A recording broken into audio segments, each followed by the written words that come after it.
attendance, please rise and join us for the Pledge of Allegiance. I pledge allegiance to the flag of the United States of America and to the republic for which it stands, one nation, under God, indivisible, with liberty and justice for all.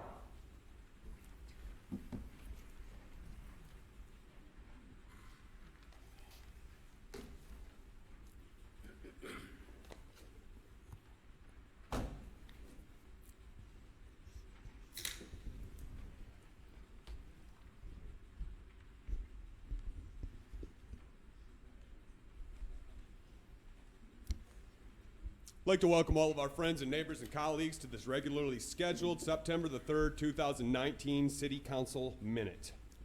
When you come in, that door over there, there'll be a sign-in sheet on the desk. Please sign your name so we know that you were here. City Clerk, can I have a roll call vote? Councilperson Bell. Here. Briner. Here. Veer. Here. Morrissey. Here. Sharp. Here. Stuchel. Here. Pratt. Here. Zeiser. Here. And Mayor Stockford. Here. All present. Thanks, Katie. We will move into the approval of the agenda. Does the city manager or any members of council have any changes to make to the agenda tonight? No.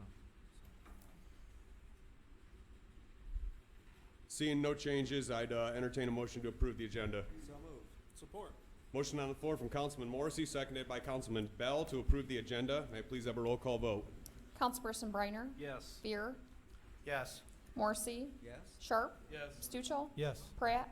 Yes. Zeiser. Yes. Mayor Stockford. Yes. And Councilperson Bell. Yes. 9-0 approved. Thanks, Katie. We'll move into public comment on agenda items only. During this time, we will have public comment for 3 minutes. Please state your name and your address. Please understand that due to our council rules, there will be no questions directly answered or conversation between council and the podium. If you're here tonight to speak on the Spire development, which is the Northwest development, now would be the time to do it. If you're here to speak on the senior project, the senior housing project, which is going to be down on Logan Street, please save those comments for the public hearing, which will be held later. Podium's now open.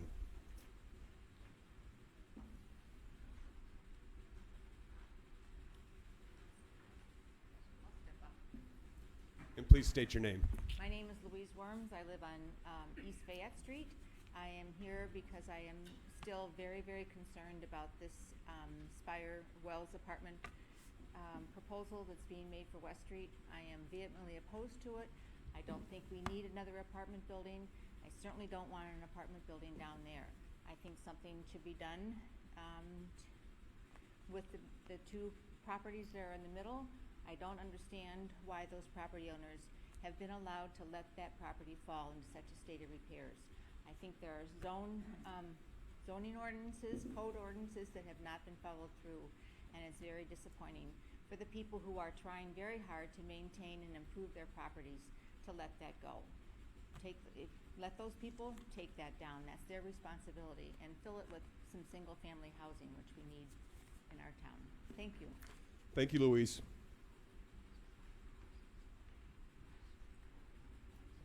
Hello, my name is Kelly Franklin. I live at 74 North Norwood Avenue here in Hillsdale. To me, I just want to speak in opposition to this proposed apartment complex on West Street. To me, it doesn't seem fair to let an apartment complex that has substantial government subsidies enter into competition with the local apartment market. I think that's kind of an unfair advantage. And I'd also just like to say that my wife and I bought a century-old house, and we are painstakingly scraping and repainting it.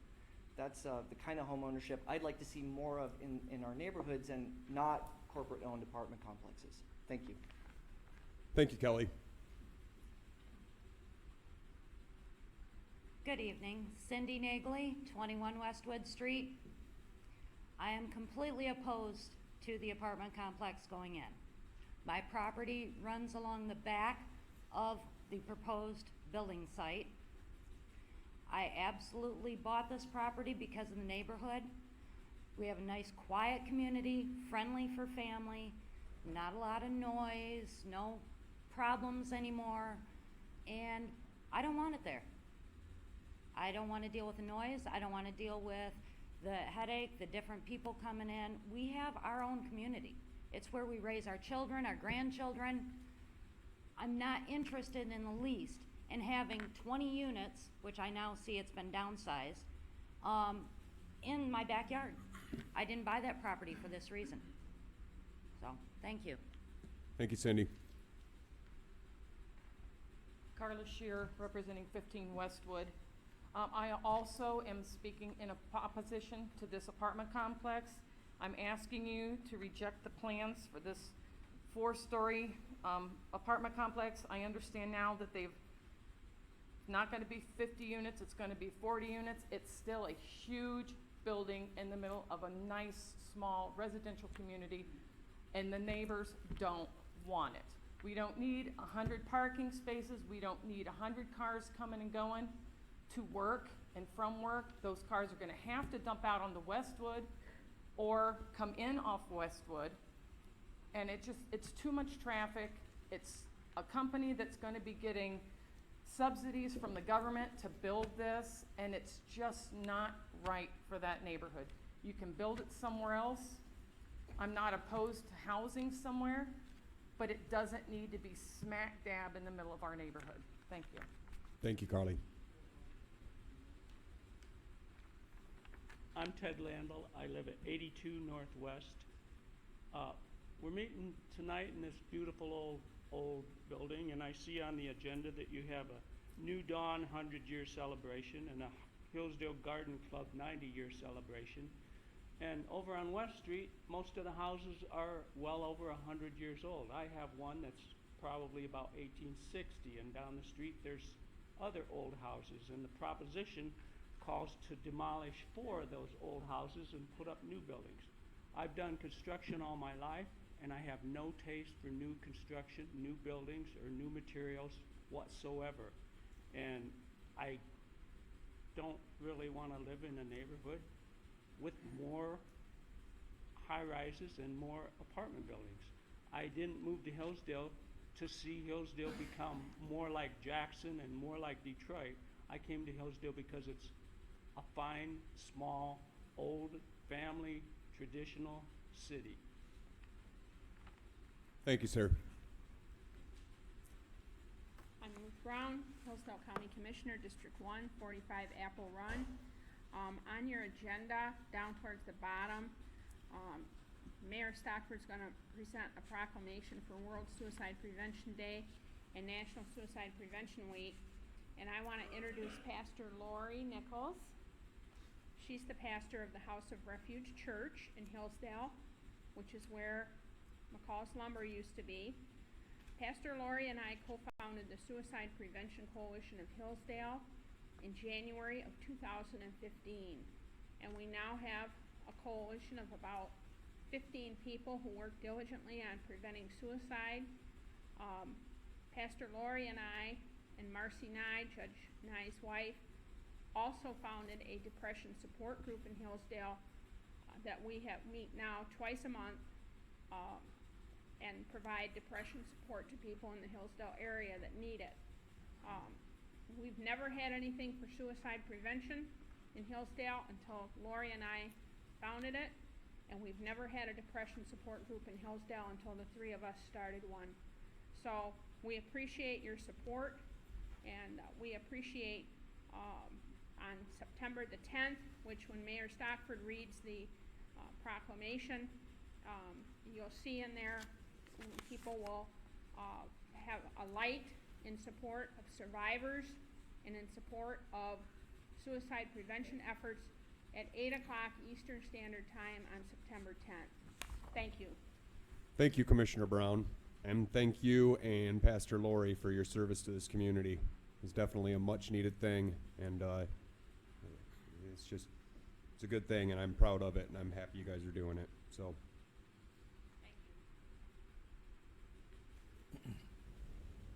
Hello, I'm Kyle Bastine. I live at 13 Southwest Street. I believe Hillsdale's a nice city, and we have enough apartment complexes up already. That being said, I'd like to see what we've got going on with our houses just being fixed up and stuff like that. Thank you. Thank you, Kyle. I'm Jessica Bateman. I live at 17 Westwood Street. I am opposed to the apartment complex going in behind my home. I am raising 4 children in that neighborhood. And I listen to the scanner. I hear the police be dispatched to Cherry Tree Apartments, Garden Apartments, Beacon Hill Apartments, and I have a feeling that that's exactly what's going to end up happening behind our backyards. I am opposed to refinishing my home and walking out my back door and smelling the dumpsters. It'll have a huge impact on my household. My oldest child is autistic, and he does not do well with different changes in the environment. And you know, that's more people. Our neighborhood now is nice and friendly and everybody knows each other and we always have each other's back, but bringing these new people in brings in a whole level of other issues. I am strongly praying that you guys turn this down. Thank you. Thank you, Jessica. My name is Jaminda Springer. I live at 89 South Howell Street.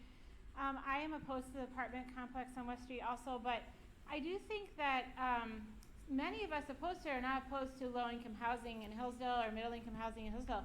I just think that the fact that there's a tax credit to put it right in the downtown area is not a good enough reason to put it in the downtown area. I really think that you can't easily get to food, you can't get to other supplies. Putting apartment complexes closer to supermarkets and places where people can walk and actually get the daily supplies they need makes a lot of sense. I think that our downtown area is really unique. I think it's improving more and more all the time, and putting a big low-income housing apartment complex there does not really get us to the goal of revitalizing and really having a vibrant downtown area. Thank you, Jaminda.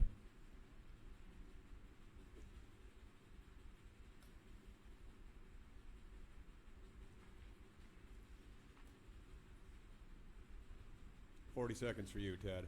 Okay. Ted Jansen, 104 Hillsdale. You all have my letter about this issue. First of all, let's clarify some stuff that folks may not understand. This is not subsidized housing. The income requirements for anybody getting an apartment is between $25,000 to $50,000. If you don't have that money, you're not going to get into these apartments. These are middle-class apartments that we don't have much of. Whitney Estates, maybe Apple Run, but that's it. This is not a Beacon Hill. This is not Cherry Tree. So, secondly, what we're talking about is 19 more apartments than what already exists in those 4 houses. Those 4 houses have 21. Dilapidated apartments, meth labs. I, emphasize these people. Okay, they moved in a single-family neighborhood, but what is there right now? You have 4 houses. One was a meth house. 2 of them were lower income type of people. If this apartment doesn't go through, they still have those houses. They still have those problems. And it's highly unrealistic to think the owners of those 4 houses are going to say, well, we got turned down, so let's just invest money in these houses. What you have is what you're going to have today, tomorrow, 10 years from now. Unless somebody buys those houses to tear them down. That's reality. Another thought, we talked about bringing these houses close to downtown. 40 apartments, you have up to $2 million of income to be spent. Some of it to be spent downtown. This council has worked hard to develop the downtown businesses, to bring second floor apartments to the businesses. Here you got 40 apartments, block and a half from downtown. Other issue is, this is a $10 million project. You can turn it down. How many more developers will come into Hillsdale and say, hey, these guys, they don't care. They want to stay the way they are. Fact is, we have less population today than we had in 1990. This town is not growing, it's shrinking. Is that what this council wants? A shrinking town? Something that doesn't change? And then, of course, we always complain about the streets. Tax money, $40,000 a year. 10 years, that's $400,000 of taxes that can be going toward our streets. Right now, those houses generate less than $4,000 a year in taxes. That's cost of progress. And this is not shabby looking apartment building. It's a 3-story building now, not a 4-story. The developers, made it a little bit smaller, less traffic, less people. Just have to look at the fact that what it can do for our community. Between this and the other project, later on, that's 100 middle-class apartments to bring into Hillsdale. We have people who can use those apartments. If you want to grow business, you want to grow industry, what do you have to offer them? Cherry Tree? Beacon Hill? You have to offer them apartments like this. That, yeah, we can bring our families, and these are not going to be all bunch of druggies. These are families, middle-class families into the neighborhood. That's 3 minutes, Ted. Thank you. No, 40 seconds? Okay.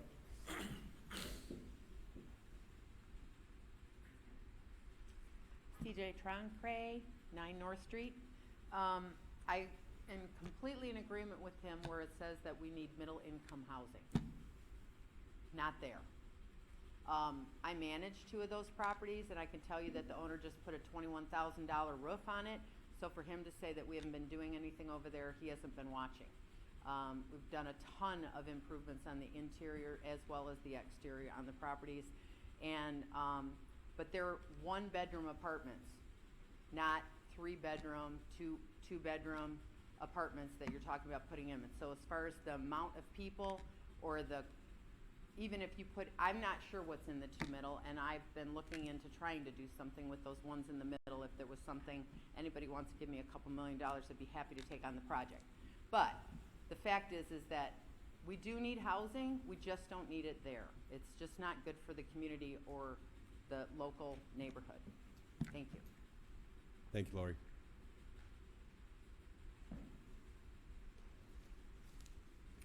Hi, I'm Jessica Franklin. I live at 74 North Norwood. I want to make a couple of main points.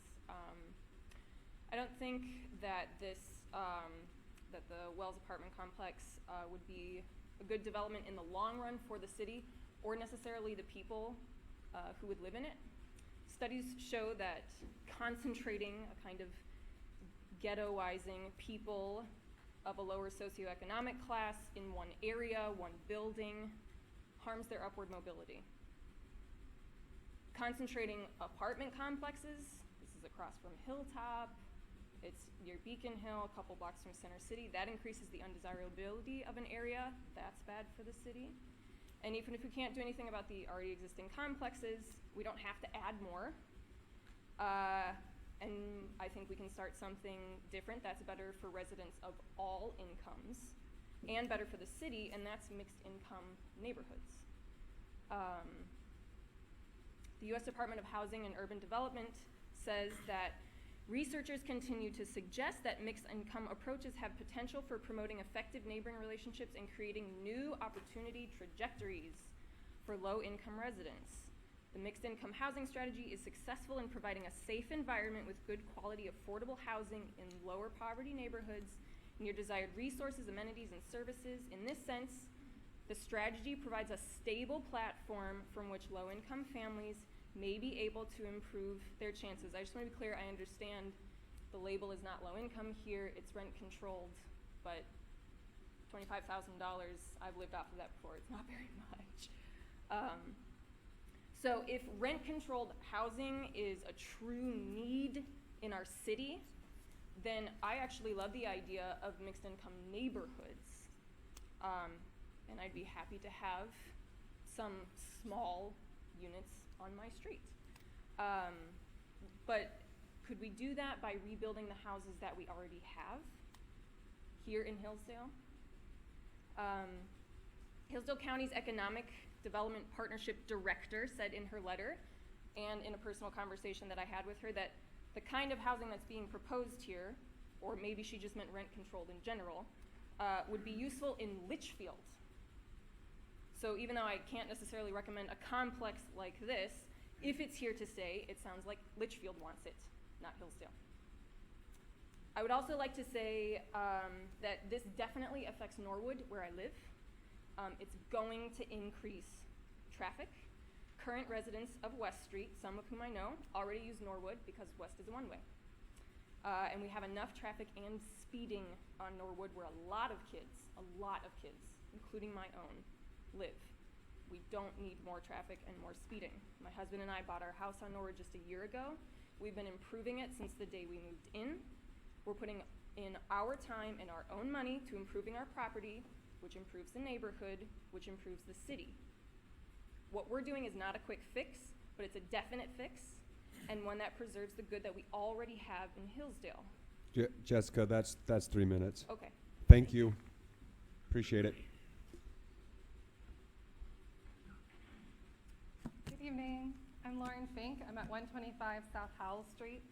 I live in a home that was built in 1928 that was about not even 10 years ago considered blight.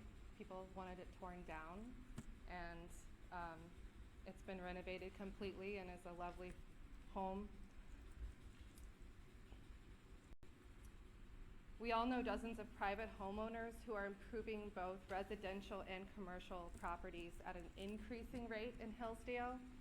And if we tear down 150-year-old homes, then the chance to renovate and tell those stories is gone.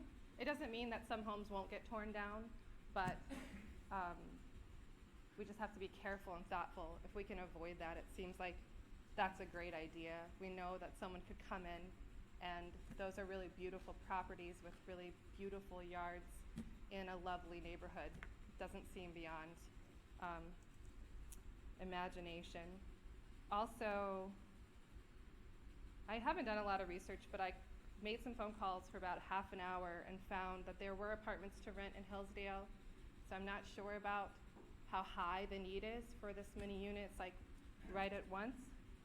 And lastly, income restricted housing is really a deeply flawed strategy. It sounds good. A lot of us have taken an economics class. Economists will say that if you want more affordable housing, if you want to increase your lower income housing options, you build homes for the market.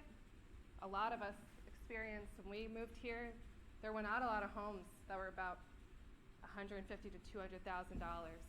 There's not a lot of homes that are 4 bedrooms. There's not a lot of homes with more than 1 bath. There's a need for those. There's a lot of small homes. So we can see how that might all work together. And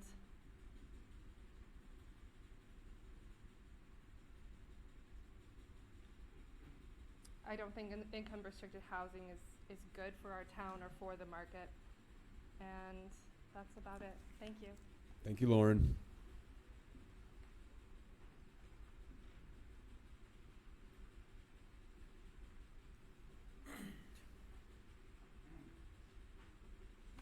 Jack McLean, 16 Broad Street, I guess. That's where I'm parked.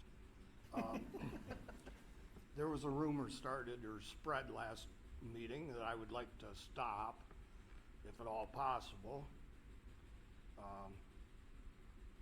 I don't think Hillsdale College, I'm alumni of Hillsdale College, I don't think they need rumors spread to boost their importance. I think they're very important. And I thought maybe it was a misspoke, so I went back and listened to the meeting, because I thought the statement about the church or the chapel built at the college was the only one within 100 years in the county, which I would have agreed with that. But when I listened to the recording, it said the country. Well, U of M, 1920. MSU, it's got their college, 1953. I got a bunch of them here. Clear up to 2000. Pepperdine is one. Duke is one. The Air Force Academy is one. 1963. It's a church, it's in the country, and it's been built in less than 100 years. So I think rumors, before they are spread, even though the person said, I was told this, should be verified before people spread rumors. I know you guys complained about the rumors that were spread about the airport and the management of it. And I agree with you. These rumors, these websites and all this just makes turmoil.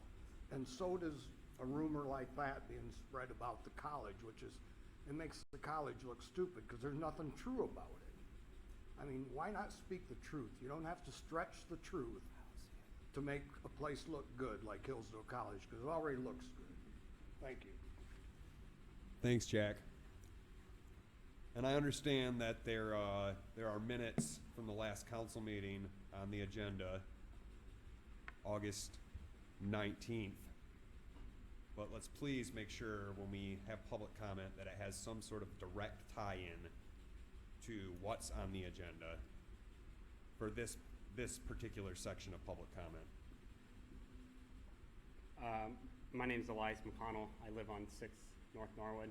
Can everyone hear me? Yeah? Cool. I'm a Marine veteran. My wife and I moved to Hillsdale about 2 years ago. I'm currently a student at the college, and my wife works at college. We bought a house probably about 15 months ago, and we moved from Washington State. There we got married really quickly and needed to find a place to live for a couple months, and we ended up finding a landlord where we needed month to month because we needed 2 months to live there. We found a landlord who, out of his own personal money, was buying duplexes, renovating them, and supplying month to month to people who could not afford, in neighborhoods where people could not afford to live. When my wife and I bought a house here, our hope was to do exactly that, to live the American dream, buy a house, maybe one day buy another house, and either if we have a big family, we'll move into a bigger house, and we can use our other house to essentially do exactly just that, provide a home for a family that wants to live in Hillsdale. While being a student here, I've also worked full-time for my own personal family business, and then also for contractors around the area who also own small businesses. Mostly doing basic remodels, some high-end remodels in homes here in Hillsdale Township. In fact, there's several people in this room who I've been in their homes and put new bathrooms, put new kitchens, put new floors, put new anything. Oftentimes not new. Oftentimes people want to refinish their hardwood floors or peel up that horrible linoleum that someone put down years ago. This complex is antithetical to what people move to Hillsdale for, in the sense that people move here and buy a home and they want to make it look beautiful. That's what my wife and I want to do. We've already got plans for next summer. Hopefully winter doesn't go too long so I can start on them. But this is just, I see the need, but I don't think that the government subsidy that this brings to Hillsdale is what is needed. Thank you. Thanks, Liza.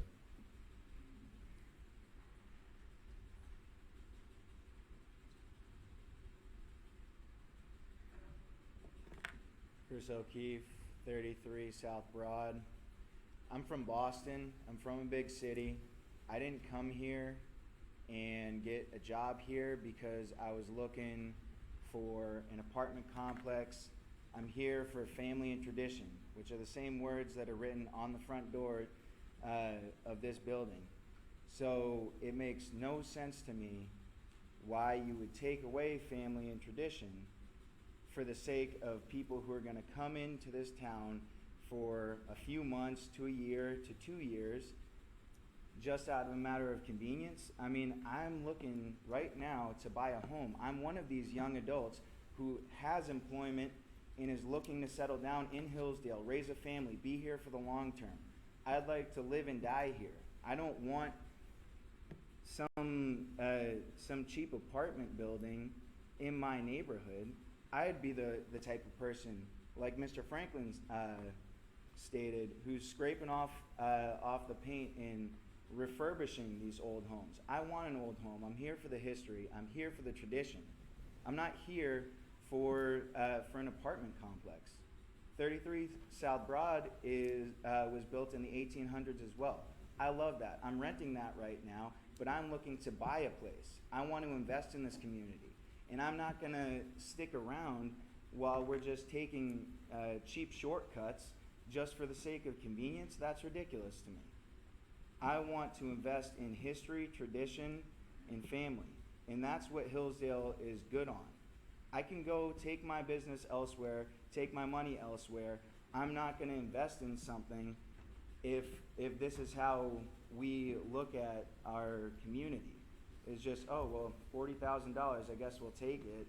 I mean, no, we can bring in more business if we stick to what we're known for, which is family and tradition. Going away from that, it's the only thing this town has to offer is family and tradition. And there's opportunities based around family and tradition, not off of cheap apartment complexes that are done off of tax credits. I want to put in my hard-earned money. That's what I want to do. That's what I want to see in this town. We're growing. You got students who are investing in this. I mean, Elias just said he's investing in the community. There are plenty of people who are young, who are looking to raise families because they see the things that I've seen in Boston, and they want family. They want a small town, rural atmosphere. Not high rises, not multi-story complexes. They want to own a home, and they're looking for that community in a neighborhood that they feel safe in, that they feel safe with their kids running around in, and they're okay with that because it's not populated, there's not cars whizzing by. That's all I really got. Thanks, Chris.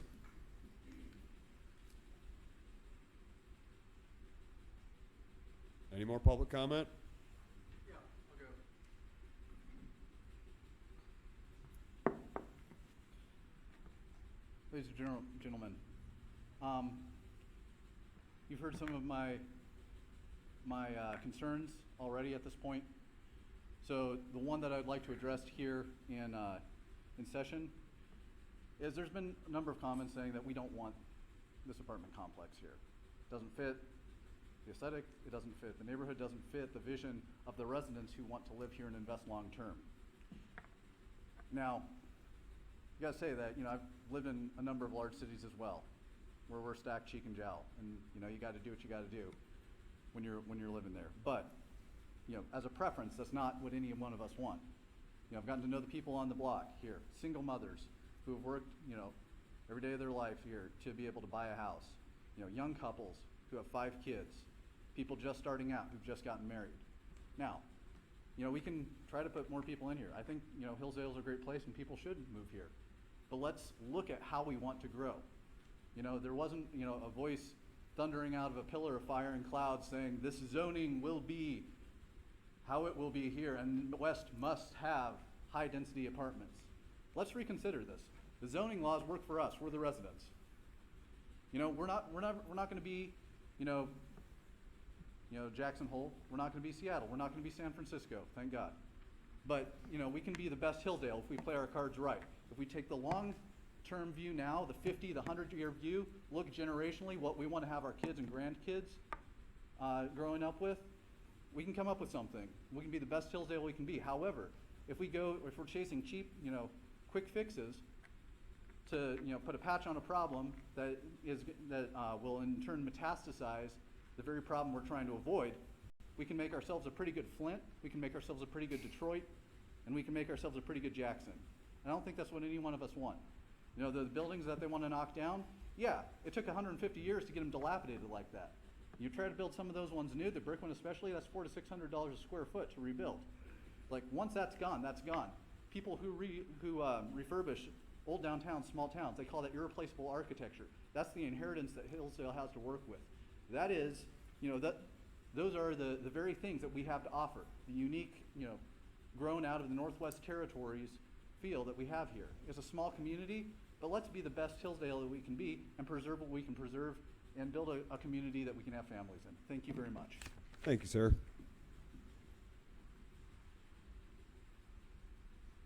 Pete Jennings, 2 Charger Lane, Ward 1. I was invited here by my friends and neighbors to support their cause. It's a fight worth fighting, so I'm happy to support them. I'm also here as a resident. Everything that my friends and neighbors here have said I support, I'm in total agreement with. And I think there are a lot of other people in this town that aren't here that share those sentiments. I want to make a few points for you that haven't been made yet. I don't think the issue here, I don't think anybody has spoken against development. It's not an issue of being against development. It's a question of whether we have good development or bad development. It's a question whether we have development that's consistent with the values of this community and development that preserves the character of our town. Some of you are natives. You've been here your whole life. Some of us, like me, are new. But we share a bond. We're all here for the same reason. We want to be part of a small town community, a family community. And we value the historic character of historic Hillsdale, and we want that preserved. You just had these young families come up here, the Franklins, all these people come up here and tell you about how they bought our old homes in this town and how they're painstakingly restoring them with their own sweat equity. That's the kind of people we want in this town. That's the people that you build a plan around. That's good development. We are schizophrenic on our development here. On one hand, we got Dave Mackey, our city manager, and I'm a big supporter of Dave, and he's done great work. But I disagree with him on his development projects that he's bringing to this town. They're short-term gains that give a short-term financial boost to the city at long-term costs. On the other hand, you got our friends and neighbors on Tifa, Chris Sumner and Mary Wolfram, who've done great proactive work to preserve two historic buildings that would otherwise be lost. Which direction are you taking us? You want to let more of our historic buildings decline and be torn down and have more of these new short-term development projects? Or do you want to preserve the historic character of our town? Get behind Tifa. Get behind these families. There are two principles of development for a town like ours. Two pillars that you build this town around. One is community. Community development is economic development. You build a plan around neighbors, neighborhoods, and schools and homes to attract people just like this, who will buy them and invest them and send their kids to school. You build your town around those people. That's the first pillar. The second pillar is historic preservation. We don't want our downtown to be like M99 Strip or Jackson. We have a distinctive character. It's in the Mitchell building. Those wonderful ladies that are preserving our heritage in there. You build our plan around that. We're schizophrenic. I'm looking at you, gentlemen and ladies. You're our elected officials, not Mr. Mackey. You need to provide us the plan, the leadership. Mr. Mayor, Adam, we're looking at you. You guys take ownership of the plan. Put the vision together. Have the public forums. Get our input and our support. Build a consensus. And when you got that consensus, then let's move forward. I think if you did that, a lot of us would be behind you 100%. Pete, I just let you had me so engrossed in your speech that I just let you go 45 seconds past Thank you, sir. 3 I'm done. minutes, so thank you. We'll count it against you the next meeting. I do got to say something, though. I look around this table, and I just, not that I haven't noticed this before, but we got 4 guys sitting on this table in their 30s, young family guys, myself being one of them, barely in my 30s. And all these people that came out tonight that have young families, and we're doing something right in this community, guys. We must be. We must be. I'm really proud of this community tonight. Not because of any particular thing that's on the agenda, but I see it. People love this community, and young families are moving here to make a life here, and I just love it. I couldn't like it anymore. So, sorry for taking up your time. Speaking of young families. My name is Lisa Whalen. I live at 69 North Norwood Street, which is right behind where the proposed apartment complex will be built. I attended the information session about Wealth Apartments, and I understand that David Mackey and Alan Beaker are asking us to consider the economic development of Hillsdale. So to that end, I took a look at the city master plan, which was updated in 2015, and as far as I understand, the Planning Commission creates the master plan, which then has to be approved by the Hillsdale City Council. The plan outlines goals and objectives for Hillsdale, and recommends action steps that can be taken to reach the goals. So some of the goals outlined in the master plan include provide for planned, controlled growth of the city of Hillsdale as a great place to live, work, shop, and raise a family, and support economic development through appropriate land use policy. The Planning Commission outlined several objectives by which Hillsdale could achieve these goals. These include, and I'm taking this straight from the master plan, which was approved by the City Council, encourage home rehabilitation, improve the physical condition of the existing housing stock to increase property values, retain single-family dwellings, preserve the historic character of neighborhoods, consider zoning changes that preserve single-family housing. Nowhere once does the document mention income-restricted housing or subsidized housing. So it seems that this is not something that the city thought was a good idea until Alan Beaker was approached by the development company. Furthermore, the master plan even includes a map of recommended future land use in which the exact area in question for Wells Apartments is recommended as low-density residential. So in other words, the city has not always planned to have this kind of development in this neighborhood. Finally, I just wanted to share some of the action steps outlined in the master plan for residential areas. Steps that show that our city officials are capable of taking a long view and envisioning means by which Hillsdale can truly improve. And here again, I'm taking this straight from the master plan. Create neighborhood pocket parks or gardens on empty lots. Implement a historic preservation program, including historic preservation districts. Protect and improve the existing single-family housing stock. Help low and moderate income residents to maintain their homes. We all agree that something ought to be done about the decaying houses on West Street, but there has to be a better solution than this. The best answer simply cannot be something as radical as a 40-unit subsidized housing complex in an improving neighborhood next to a middle school. Thank you. Thank you, Lisa.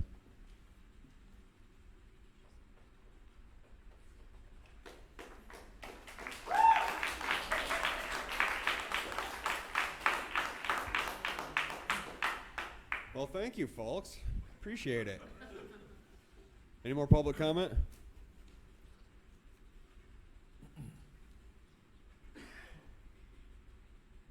Hello, my name is Sherry Lemke, 70 South Howell Street, Ward 4. It was H.J. Gelzer himself who built that house, and it is still standing firm today. Oh, it needs all kinds of things done to it, but it doesn't need to be refurbished in 15 years, such as the apartment complexes are saying that they will have to do. I am looking at the vision that our founding fathers did here. This particular building was one that was mentioned. I'm thinking of H.J. Gelzer, I'm thinking of Mr. Stocks, I'm thinking of the McRitchies right now. And I wonder, gentlemen and lady, if they were standing in front of you today with the vision that they had, and they had a mighty vision over this territory.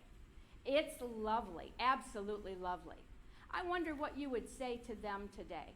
The vision that they had, the money that is still here in those families. What would you say? We definitely may need some development. I am not against that at all. But in a residential community, I understand the high density residential community that you have. I understand that. But the truth of the matter is, I live just on the other side of Bailey School. And I know what the traffic is like around, not Bailey quite so much, but definitely for Davis School. The drop-off in the morning, the pick-up in the afternoon, the kids that have to kind of be picked up during the day for different things, the buses coming from all over because of school of choice. There is a lot of congestion.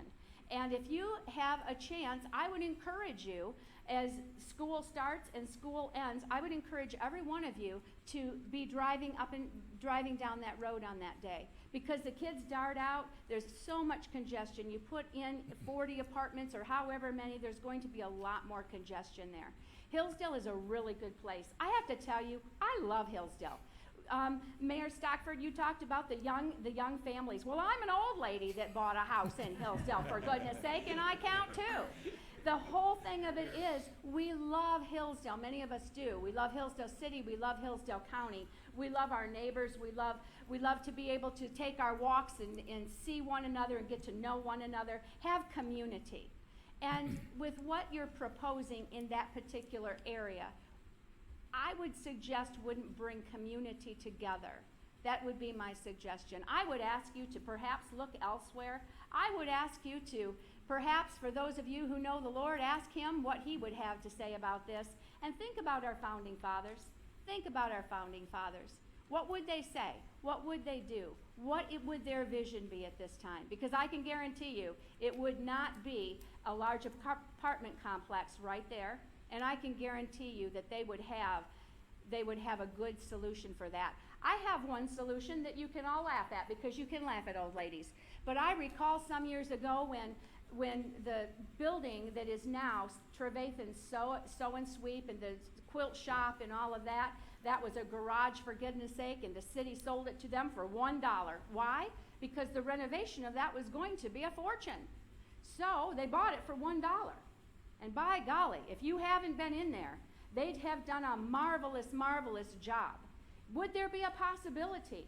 Would there be a possibility to possibly offer the buildings that you're talking about, the houses that you're talking about perhaps tearing down, could that be offered to one of our local contractors for a very small amount, with the idea that they and their crew would have the opportunity to fix it up? I know that one bid came through on the brick house that was $750,000 from Stoll Construction if they were to come in and do that. But what if the contractor themselves owned it? What if? We were a community years ago of what if, what could be done, what could be done. I hope that you open up your minds and really truly take a look at this, because I believe that there's a way for those homes to be restored. And not only would it be a local contractor and his crew, and it would be local money and also local wages that would be paid. Sherry, we're past And thank time. you. Thank you. Thanks, Sherry.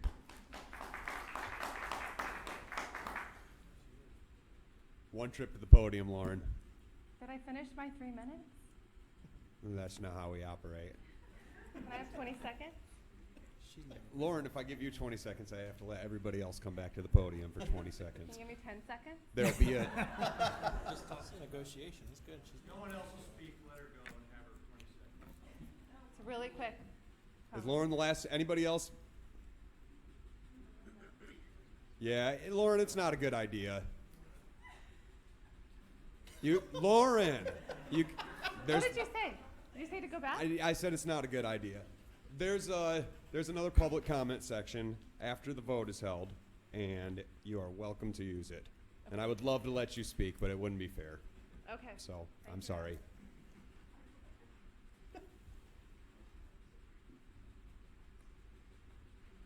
Penny Swan, Ward 4, I'll make it quick.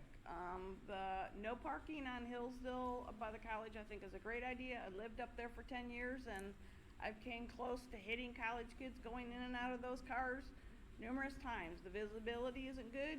The kids don't pay attention. They're doing whatever and they dart out, so please make it no parking. Thanks, Penny. Any more public comment? My name's Stephen Nauman. My wife and I live at 68, 68 Northwest Street. Would be right next to the proposal. So I wanted to speak to just one thing that Mr. Herron and the gentleman from Spire addressed 2 meetings ago, a month ago, when they brought this to our attention. They told us that the place that they would like to build this proposal would be for young workers and families who needed a couple years before they'd be able to buy a place of their own. Okay, that was the idea. Young teachers, policemen, firefighters, young workers in the community. Now, I have to say I've rented my whole adult life in different places, in Kalamazoo, Lansing, Kentucky, and then in Hillsdale for 5 years, until a year and a half ago when my wife and I bought a house. And it's not difficult to find affordable, rentable housing here.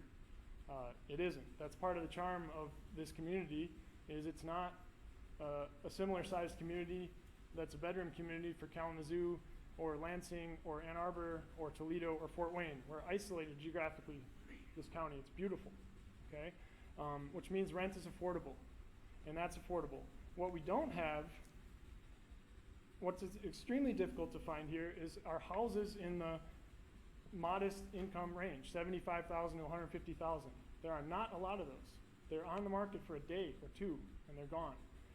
So I guess my question is, where will these good people who would ideally move into these places live after a couple years when they've saved up enough money and they want to move into and live and invest in the community, when we're going to tear down and consolidate and amalgamate 4 lots in a residential area downtown? I think it's just not, it doesn't make a lot of sense to me.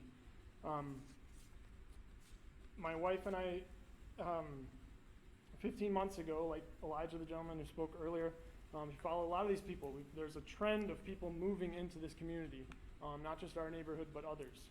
Okay, I think it would be wise to let that continue. We put all we had into a down payment to buy a house, 1919, built, it's 100 years old this year, in this neighborhood. We didn't ask for government aid, nor did any of the other friends and neighbors who moved into this neighborhood. We pay our taxes, we don't have a pilot, we've invested in the city and this neighborhood. So I thank the councilman, councilwoman, for your time and your service. I thank you for listening to all of us tonight. I know this is dragged on a little bit, but I think it's important. And I would ask you to please not turn your backs on the people who live in this community. Taxpaying citizens, by allowing the face of this particular neighborhood or any other neighborhood like it to change dramatically and drastically. But this is not something you can go back on. It might look shiny for a few years, but in 5-10 years, what happens to the other 11 existing apartment complexes that now become a little more vacant? And then eventually, who's going to tear those down? Who shoulders the cost of that? So thanks for your time. Thank you, Stephen. Any more public comment? Seeing none, we will close the podium and move on to the consent agenda. On the consent agenda, we got approval of bills, city claims of August 8th, 2019, BPU claims of August 8th, BPU WWTP claims of August 8th, payroll of August 22nd. We've got our minutes of the last city council meeting, August 19th, planning commission minutes of July 16th, street closure use agreement for Special Olympic 5K run walk, street closure use agreement for Hillsdale College Gala and the fireworks display, and then another noise variance for Hillsdale College. Any discussion on anything on the consent agenda? Yeah, Councilman Stuchel. Yeah, I do have one question regarding the minutes for the planning committee. I have 2 questions. Yes, One of sir. them is, they're talking about a new horse barn at fairgrounds. I was wondering if we could actually see those plans, because we do have a historical fairgrounds. I'm just curious what the plan is. Second question I have on item B, they're proposing to tear down 37 North Street to put in a parking lot. Part of the planning commission's whole issue for this apartment complex is housing, and that looks like a pretty nice duplex standing there. To remove that for a parking lot, when I can hit a parking lot 50 feet from there, doesn't really make sense to me. So Yes, I'm just sir. curious what that is all about. Those are good questions, Councilman Stuchel.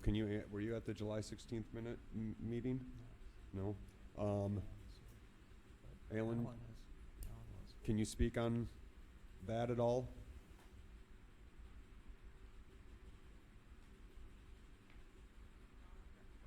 To which one? Well, my question is, you're proposing to put in a new parking lot at 37 North Street, and there's already a structure there. I'm not proposing. Well, I mean, the owner's planning proposing. commission.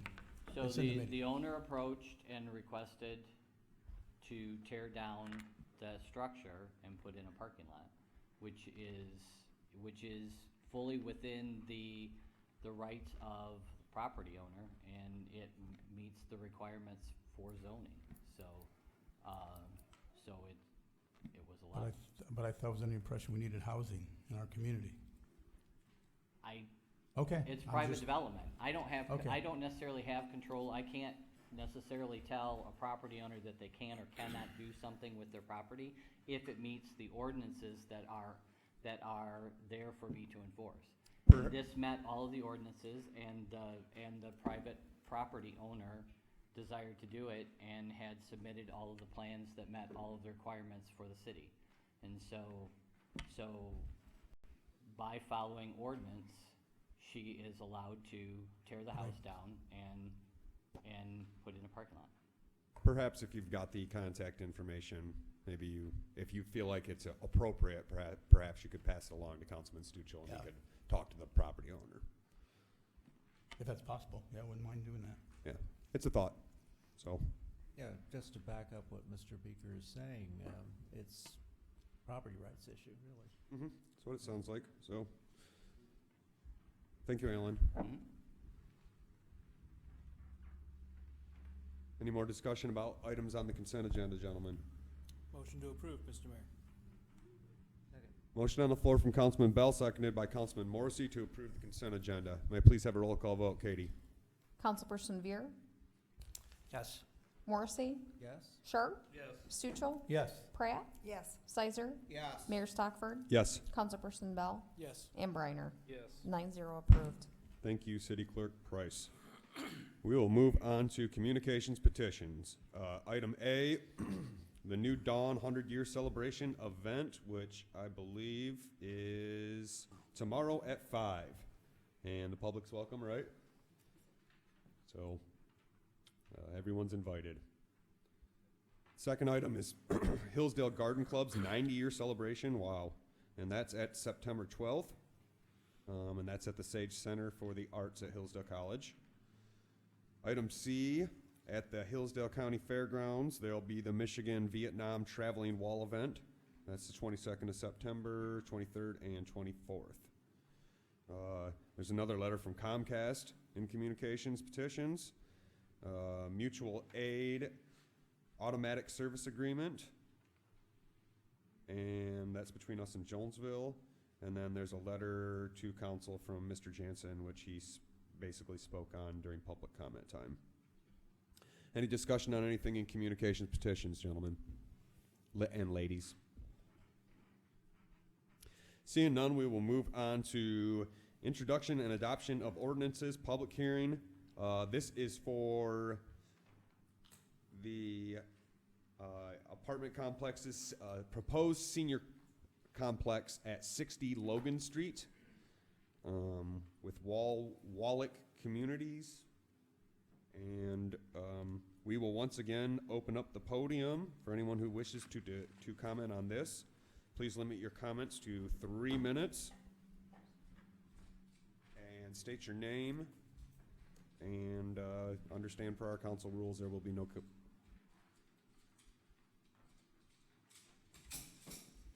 Yeah, we can do that. Sure, good idea, Councilman Bell. Let's have Wallach do their presentation. That way the public has a better idea of what we're commenting on. Does that sound good, ma'am? That sounds real good. Awesome, thank you. So would you gentlemen like to take the podium and, oh, thanks, Joe. Yeah, absolutely. I think they're setting up our easels and our boards so everyone can see Okay. the design that we're proposing. You'll see a site design and some elevations. Mr. Mayor, council persons, thank you so much for taking the time on your agenda this evening to consider our proposed development and the request for a pilot consideration. We know your time is valuable. Been a lot of great commentary here, so we appreciate the opportunity this evening to be a part of it. So my goals this evening, and I'll certainly try to make it brief, but yet give good context to what we're trying to do. I'll start by giving an overview of who Wallach is, talk about how Wallach got to Hillsdale, talk about some of the development characteristics, close with what our timeline is, and then certainly throughout my conversation, please interject with your questions and your comments. So again, we're putting up the elevations and the boards and the site design. But again, I'll start with who Wallach is. My name again is Joe Hall. I'm a Vice President of Development for Wallach Communities. Wallach Communities was formed in 1966. Our corporate headquarters is in New Albany, Ohio, which is a suburb of Columbus, Ohio. We are a private-owned company, family-owned company, second-generation ownership. It's a son, daughter, and our CEO. We are a full-service real estate company, so we do the development, we do the general contracting, we do the property management, and we do the long-term ownership. To give you an idea what our portfolio looks like, we do operate in 9 Midwest states, predominantly Ohio, Indiana, and Kentucky. We have almost 180 properties in our portfolio, which would equate to about 13,000 units, both elderly and family housing. To break that down a little further, 70% of those units we own and manage. The other 30% we manage for others. Currently in the state of Michigan, we have one property in Holland Township and another one in Muskegon Township. Talking about how did we get here today, how did Wallet get to Hillsdale? During 2018, we had a pretty significant internal strategic review, and for what is pertinent for today's conversation, the outcome was we certainly need to try to do more good work in the state of Michigan. So myself and my colleague Jake Gill are here today in that effort, and are excited to do so because obviously, as everyone knows, Michigan is a wonderful state to try to do business in, and we're glad to tackle that endeavor. So as a multifamily housing developer, owner, operator, where we find our best opportunities are and where we do the best work that we can do is in the suburban and rural communities. And so when you're talking about new construction for what we do, typically the only source of funding today has been referenced during the conversation is the rental tax credit program through MISHDA. And basically, when you're trying to get funding through that organization, it's a competitive funding process twice a year, and they basically dictate the rules of the game or the playbook through their qualified allocation plan. They update that allocation plan every 2 years. And basically, it's just them embedding their housing policies into a rule book, and then we are then basically directed to follow that rule book and find the best spot we can to potentially get a successful funding award. As I stated, we typically prefer rural communities because that's where we do our best work. And really, when you're trying to get a funding award from MISHDA, we see 3 of the biggest characteristics that are must-haves is the walkability of a community, is the community being in a newly formed opportunity zones, and then last but not least, finding communities that have both significant past and future investment.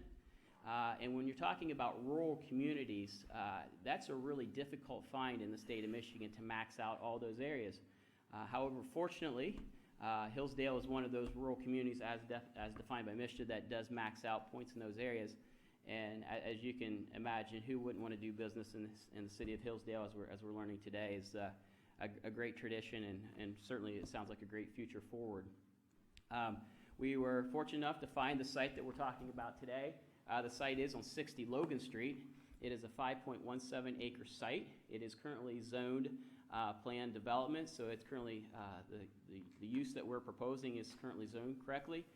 We're not asking for any zoning variances, so we're basically within the rules of the game. We are certainly, again, asking for your kind consideration for a pilot agreement. The proposal, in more detail, as I talk about the development details, this, again, a 5.1 acre site, we're proposing a 60-unit, 3-story congregate elevator building for the elderly. Elderly here, defined through MISHDA, is individuals of age 55 or older. Through trying to get funding through MISHDA, we would then promise that we would only rent to individuals of certain income levels, and then we would only be able to charge those individuals so much money. As we've heard a lot tonight, this property also would have no rental subsidy, would not have any project-based subsidy. The residents would be paying the rent that we're charging.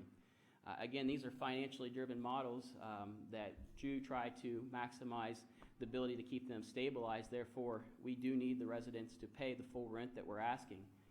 But again, it's a 60-unit facility. It's a secured entry facility for seniors, again, 55 plus, 5.17 acres. You'll see on the site, which is it's an interesting site to say the least. There's a substantial wetland right in the middle. And then running north-south right down the middle of the site is also a 100-year floodplain. Most can surmise that the rules of the game says we can't touch either of those. So that really dictates where our development needs to go on that site. It's really basically pocketed in the left-hand corner. And basically, when we're pocketed to that area, that really dictates that we need to do a smaller project, and it needs to be in that corner because that's really the only place it can fit. Why we propose 60 units is because we try to develop multifamily housing to where we can maximize scale. Basically, what that means in today's conversation is that allows for 60 units, that allows for us to have a full-time manager and a full-time maintenance professional on site during normal business hours. The big key to that is that gives residents peace of mind, especially the elderly population, that they can have someone they know where to go at certain times and express their questions and concerns. It's not going to be a property where there's part-time management or they're on another site and you can never find these folks. By doing 60 units, that gives us the ability to have scale, again, to employ employ a manager and maintenance professional that can be there full-time during normal business hours. The units we're proposing, of the 60 units, 54 are going to be one bedroom and 6 would be 2 bedroom. We see typically elderly housing of this population type for modest income individuals between household incomes of around $15,000 all the way up to $45,000. That's typically, the demand is usually the 1 bedroom model, and we're proposing 684 square feet. The 6 2-bedroom units we're proposing at 902 square feet, which we think is competitive with market. The rents that we're going to charge there, so we'll say, just to keep it generalized, half of the property we'd be charging monthly rents anywhere from $300 to $500 per month. Then the other half of the property we'd be charging what we would call rents that are closer to market, which would be anywhere from $600 to $900 per month. Really nice thing about this program is we have to develop the entire property the same at basically quality market type of construction, because again, half of our property will be charging rents that we think are comparable to market, so we have to have the best product in town. Therefore, all units, irregardless of income, will be basically looking the same, which makes it really great because you can't look at one unit and say, okay, that's a more modest income person compared to a higher income. So that's really, and then to help give an idea of the quality that we're doing, again, we are held to quality standards just like market rate communities are, so there's no lesser design standard for affordable housing. We're certainly held to as much or higher than market rate developments. We have a lot of oversight and watchdogs at what we do. Should give the community some good feeling that there's folks watching over the site, making sure that Wallach does what they promised. We're going to have obviously the state agency watching us the entire time that allocates the credits. We're going to have the limited partners that buy our credits. They'll be watching over the property. And then again, we'll have a permanent and construction lender just like any other development would. They will also be watching over the property to make sure we're doing what we promised. Also, Wallach Communities will be putting corporate guarantees behind what we do. Those corporate guarantees will be associated to, we promise that we'll build what we say. We promise we'll build it at the timeline we said we promised to do it. We promise that we will lease it up as we stated we would. We have operating deficit guarantees if for some reason there's a hiccup that's unexpected. Wallach would have the guarantee there to fill that gap. We don't expect that to happen, but if it did, Wallach's there has a guarantee behind that. And then last but not least, what we call these affordability restrictions that we're promising and putting on a land use restriction agreement for 45 years. We also put a corporate guarantee against those for a 15-year period that says we will do what we say we're going to do. So quite a few corporate guarantees behind what we're doing that hopefully gives the city some comfort level that Wallach will produce as we say we will. I'm going to look at my notes real quick, see what I've missed so far. It is a 60,000 square feet property. It will be professionally engineered. Most likely we'd select Matt Taylor, who is local, to do that. What that means basically is the stormwater management for the site, once it's constructed, will be as good or better than it is today. We will also have this professionally engineered for lighting, so the site will be professionally lit, so there will not be any substantial dark spots on the community in the evening time. We'll have security cameras throughout the site that will be able to see all areas of the site, and that will be recorded and be able to be shared with the police and fire department. An interesting item is, as we went through tech review, we found out that our sewer line would actually be underneath where we're proposing the stormwater detention pond to go. Obviously, that can't happen, so the storm sewer line will be relocated to the right side of our site. But what's more important there is there would need to be a lift station put in place to accommodate that. It's our understanding the community already like to have a lift station there.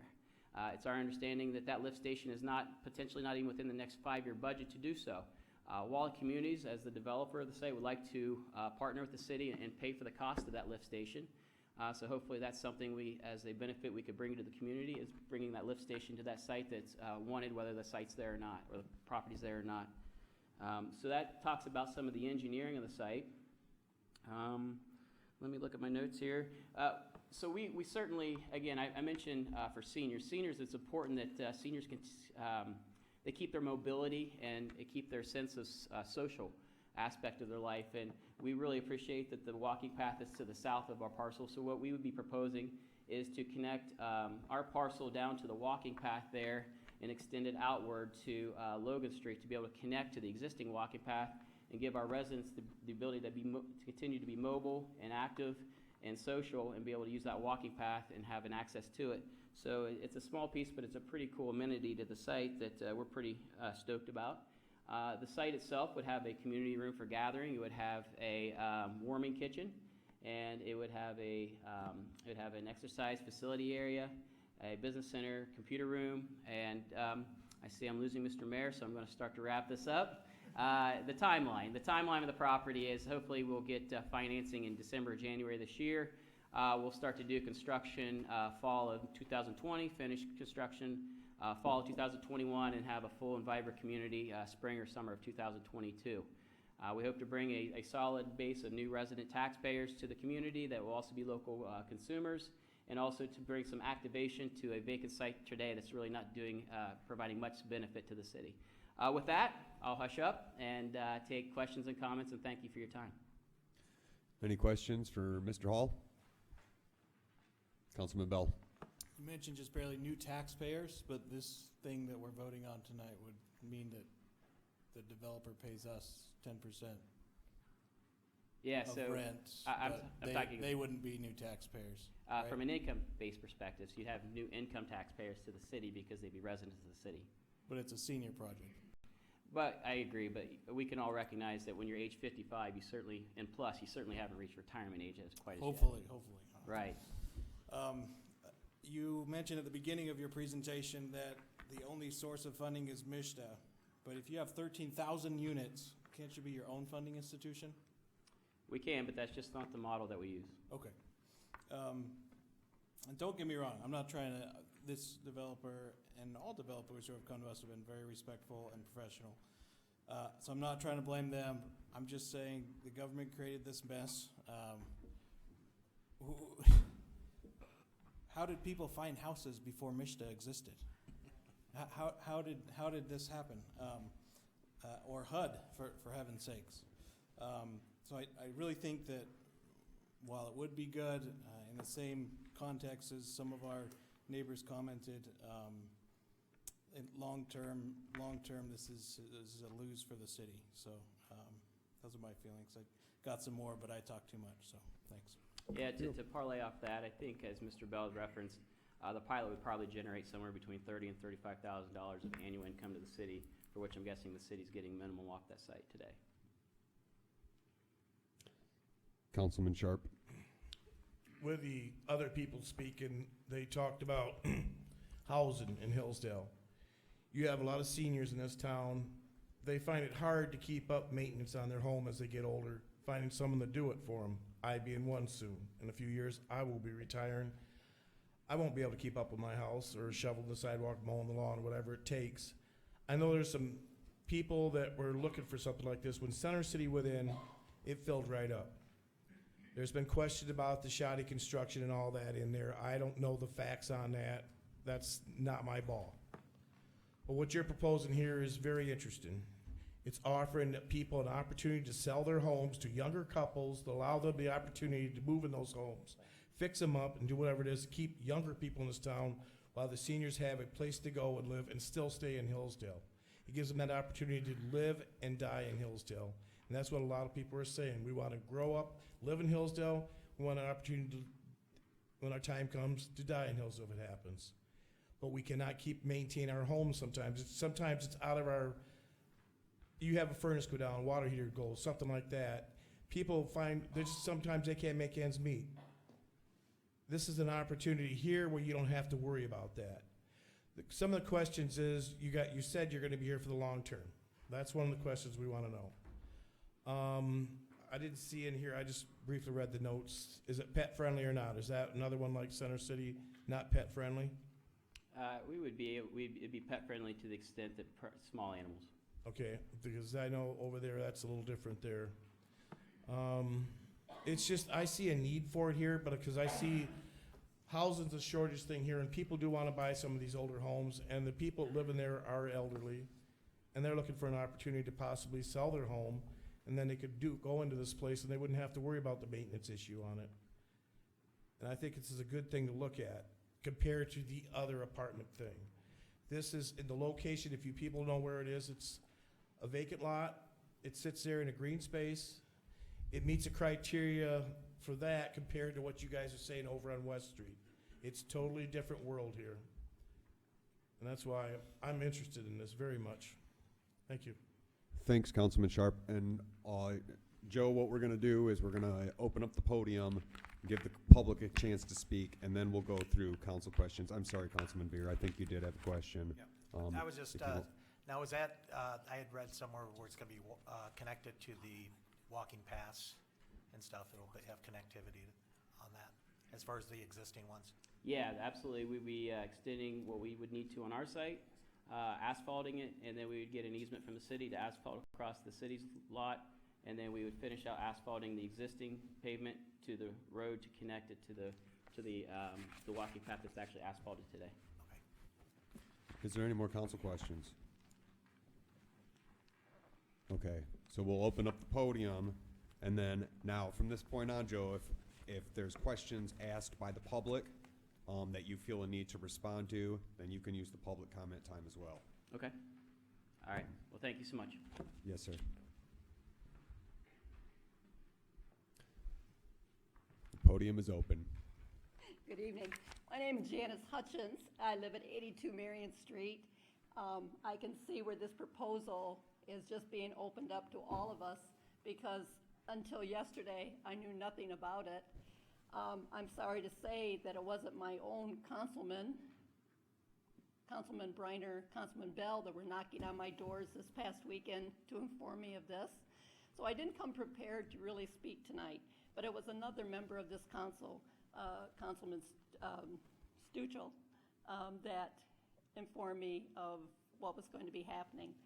I kind of, from being here this evening, I understand that no one wants to have apartment complexes built in their own backyard. And I've got to say that I'm the same way. We've lived there for 45 years, have enjoyed the green space that actually exists in the city of Hillsdale, the wildlife, and yes, there is wetlands back there, so I can see that there's going to be multiple problems in doing this complex. We have enjoyed that area. There are definitely drain problems that we've had to put up with in our course of our living there.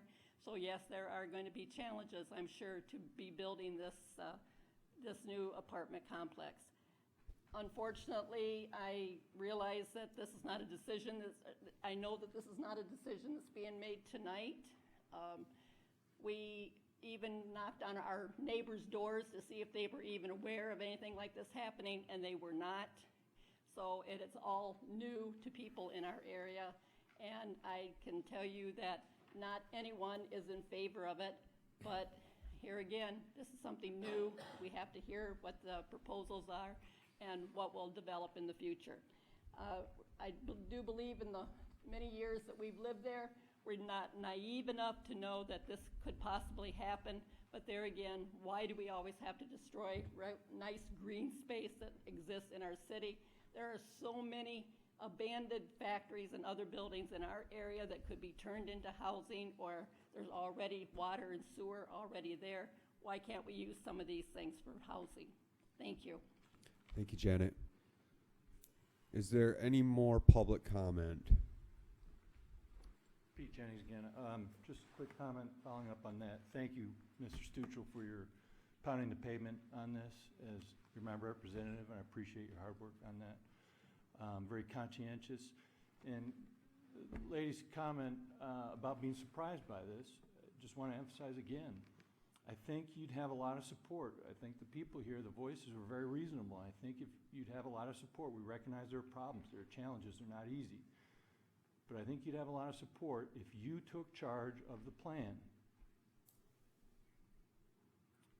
and developed a long-term vision and presented that with some public forums to solicit feedback and try and build some consensus so that we're not surprised by this stuff. I know it's difficult to challenge, but that's what your role is. You'd have my support for sure, and I'd mobilize as many neighbors as I could to get behind you to help you in that project. Thank you.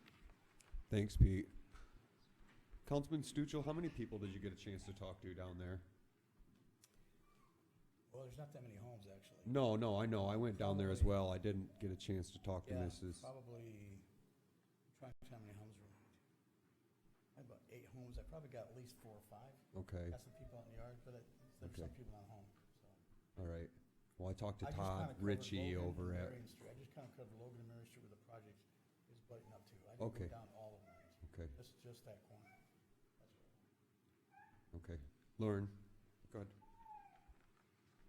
I just want to second what Mr. Jennings said, that I think we have a lot of really interested residents in what we would like to come up with, instead of like having to sort of come to these meetings and suddenly figure out that something might be happening and then try to come up with reasons why that might not be good, and puts a lot of pressure on you guys to quickly think on your feet. I just want to clear up, this proposal mentioned walkability.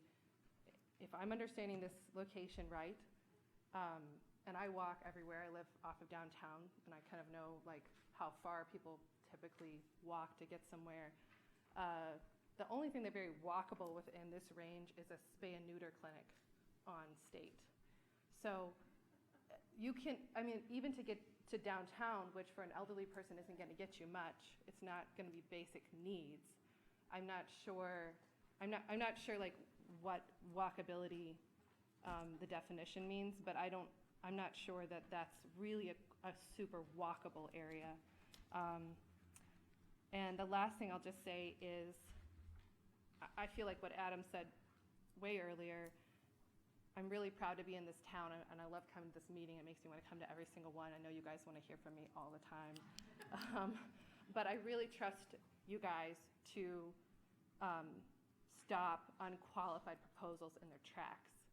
We really do trust you, and we really do appreciate your work. That's all I have to say. Thank you, Lauren.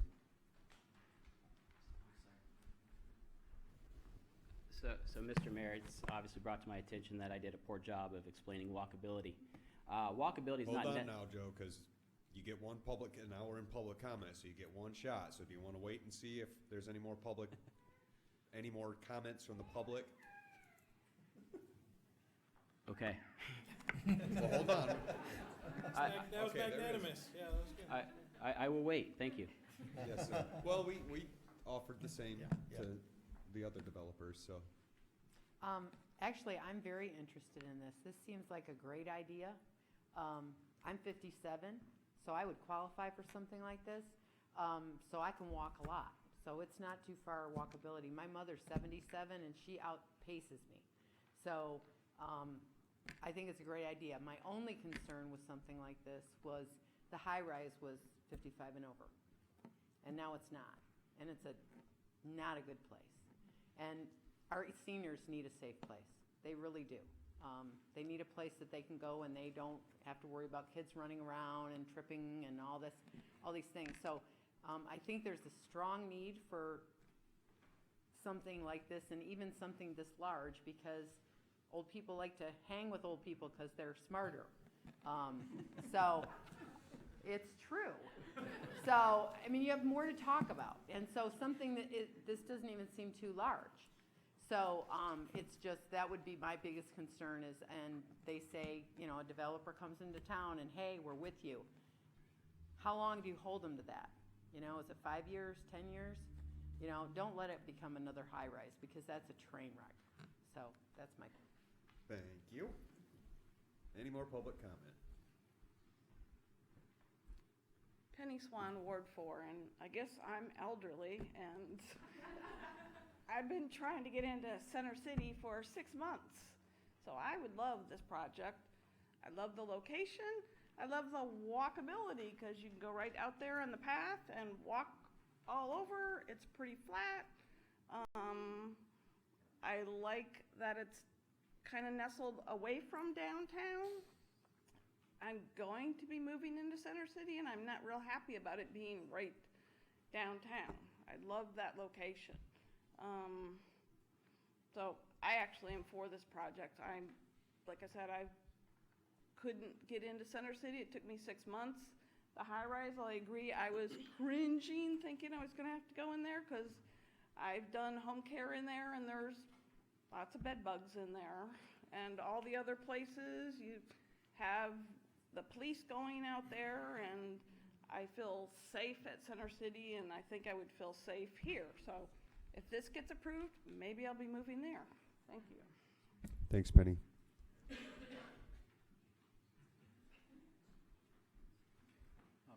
Gentlemen, just one comment here. The company has made its presentation there, and they're saying they're going to stand behind it there, and I have no reason to doubt them. The only thing that I would caution on this is that it seems that right now, you know, we're the cute chick in a dive bar here. So everybody who's got a proposal is going to come up and talk to us.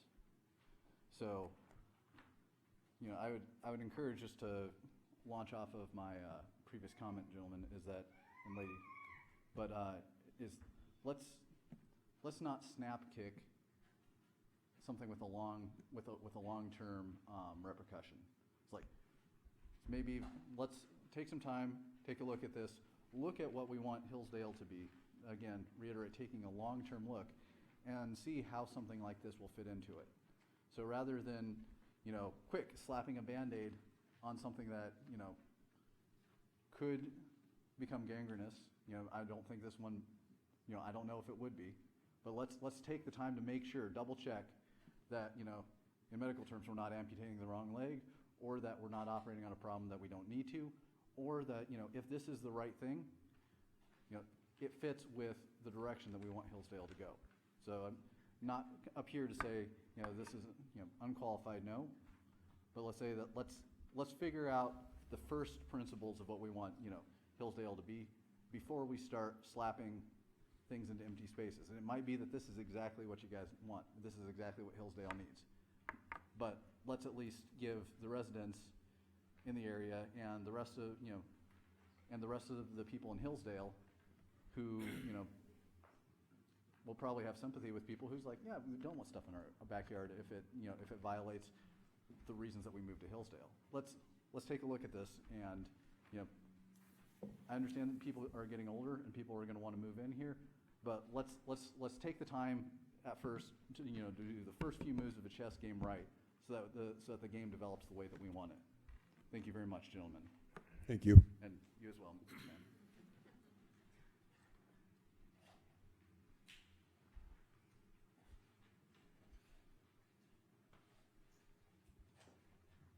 Hi, folks.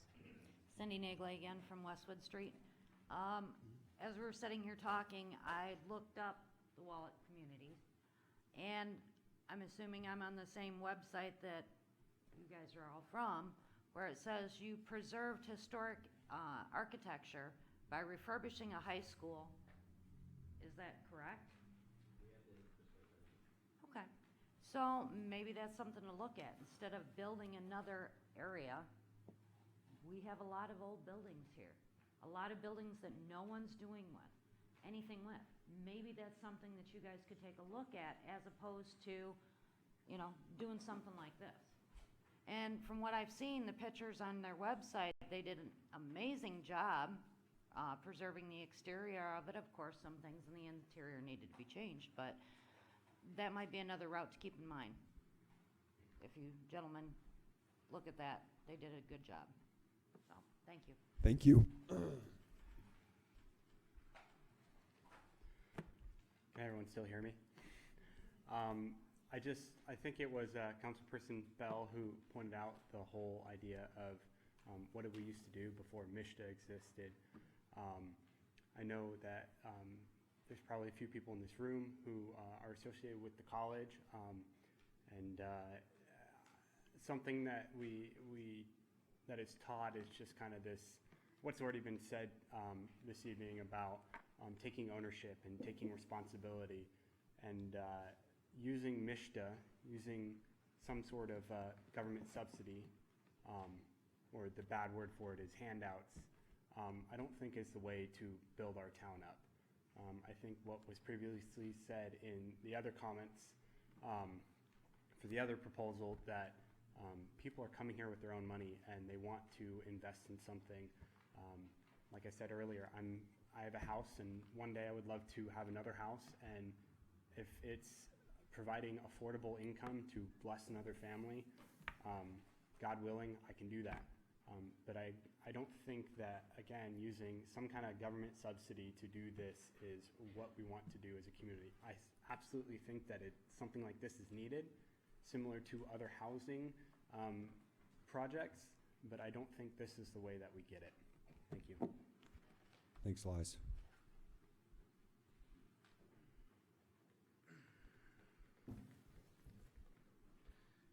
Kyle Bastine again. There's many buildings in Hillsdale that been sitting empty for quite some time, as we all know, and I'd like to see maybe something done in that area, if there's anything going to be done. For one, so like Ms. Hutchins and Mr. Nagley has said, keep the green areas around. They're kind of nice. Keeps the traffic low in certain areas, and they still got a green place to look at as you cruise around Hillsdale. It's also compact, and that's it. Thanks. Thanks, Kyle.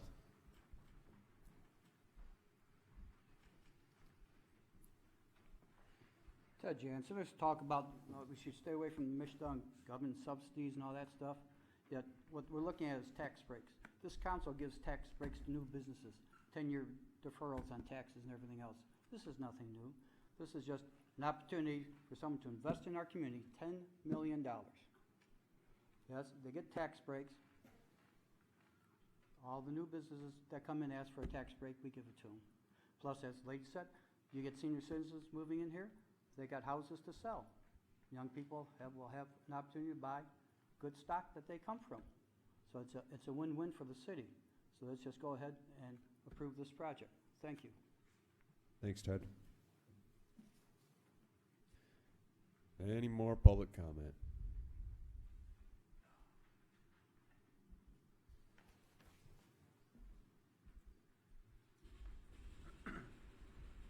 Dennis Wayne Scott, 34 Garden Street.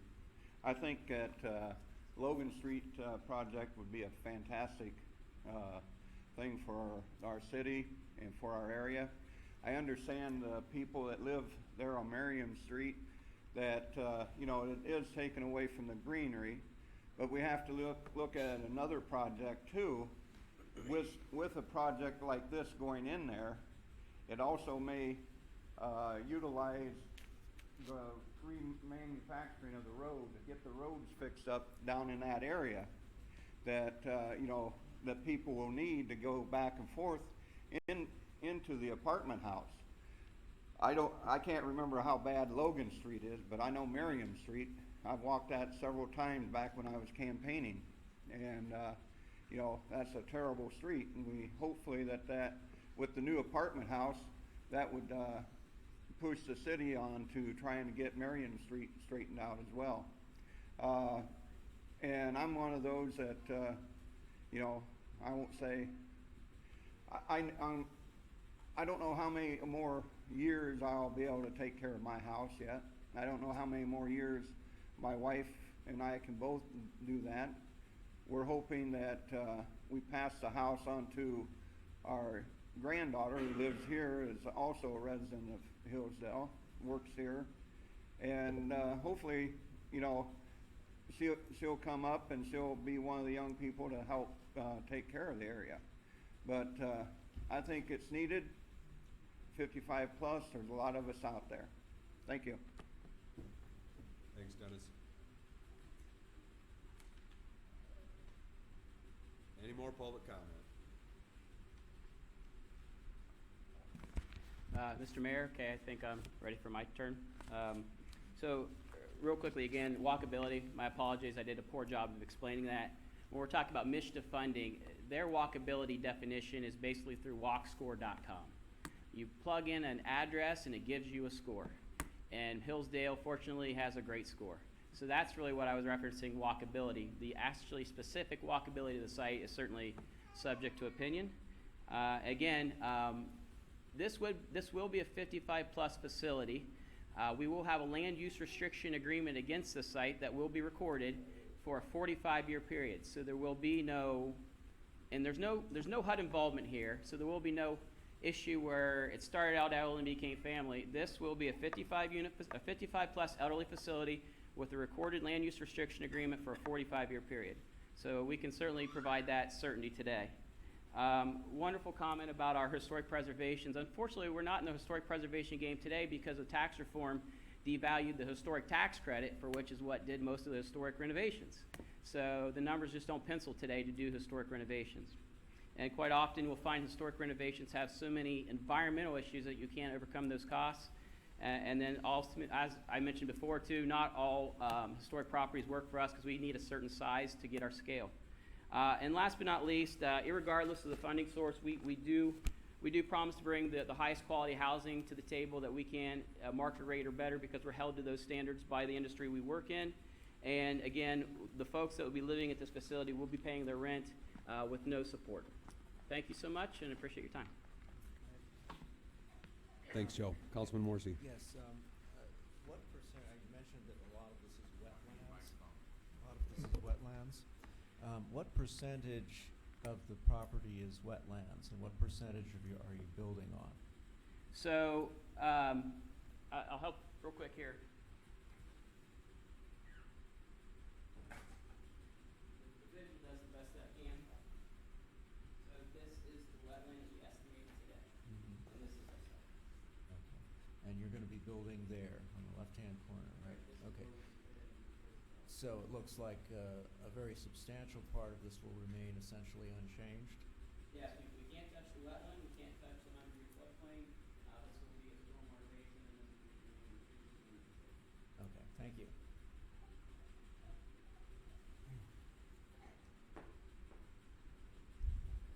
Council members, any council discussion?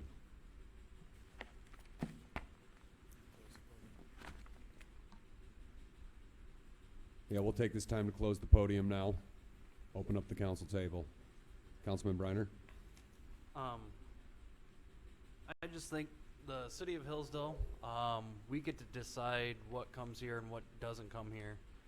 It's our town, so if we don't want one project and we want the other, that's up to us. That's up to the citizens. I will admit, well, I guess I'll wait until the right time for that comment. But, you know, it seems like some people spoke out tonight in favor of this. So, you know, we have to listen. I mean, we're elected by the citizens, so we have to listen to them. I know there's going to be people that, you know, don't want the funds or where they came from. You know, it's taxpayer money. It's everybody's taxpayer money. So whether we take it or not, you know, if we don't, it's going to go somewhere else, kind of thing. Thank you, Councilman Briner. Any more council discussion? Councilman Zeiser?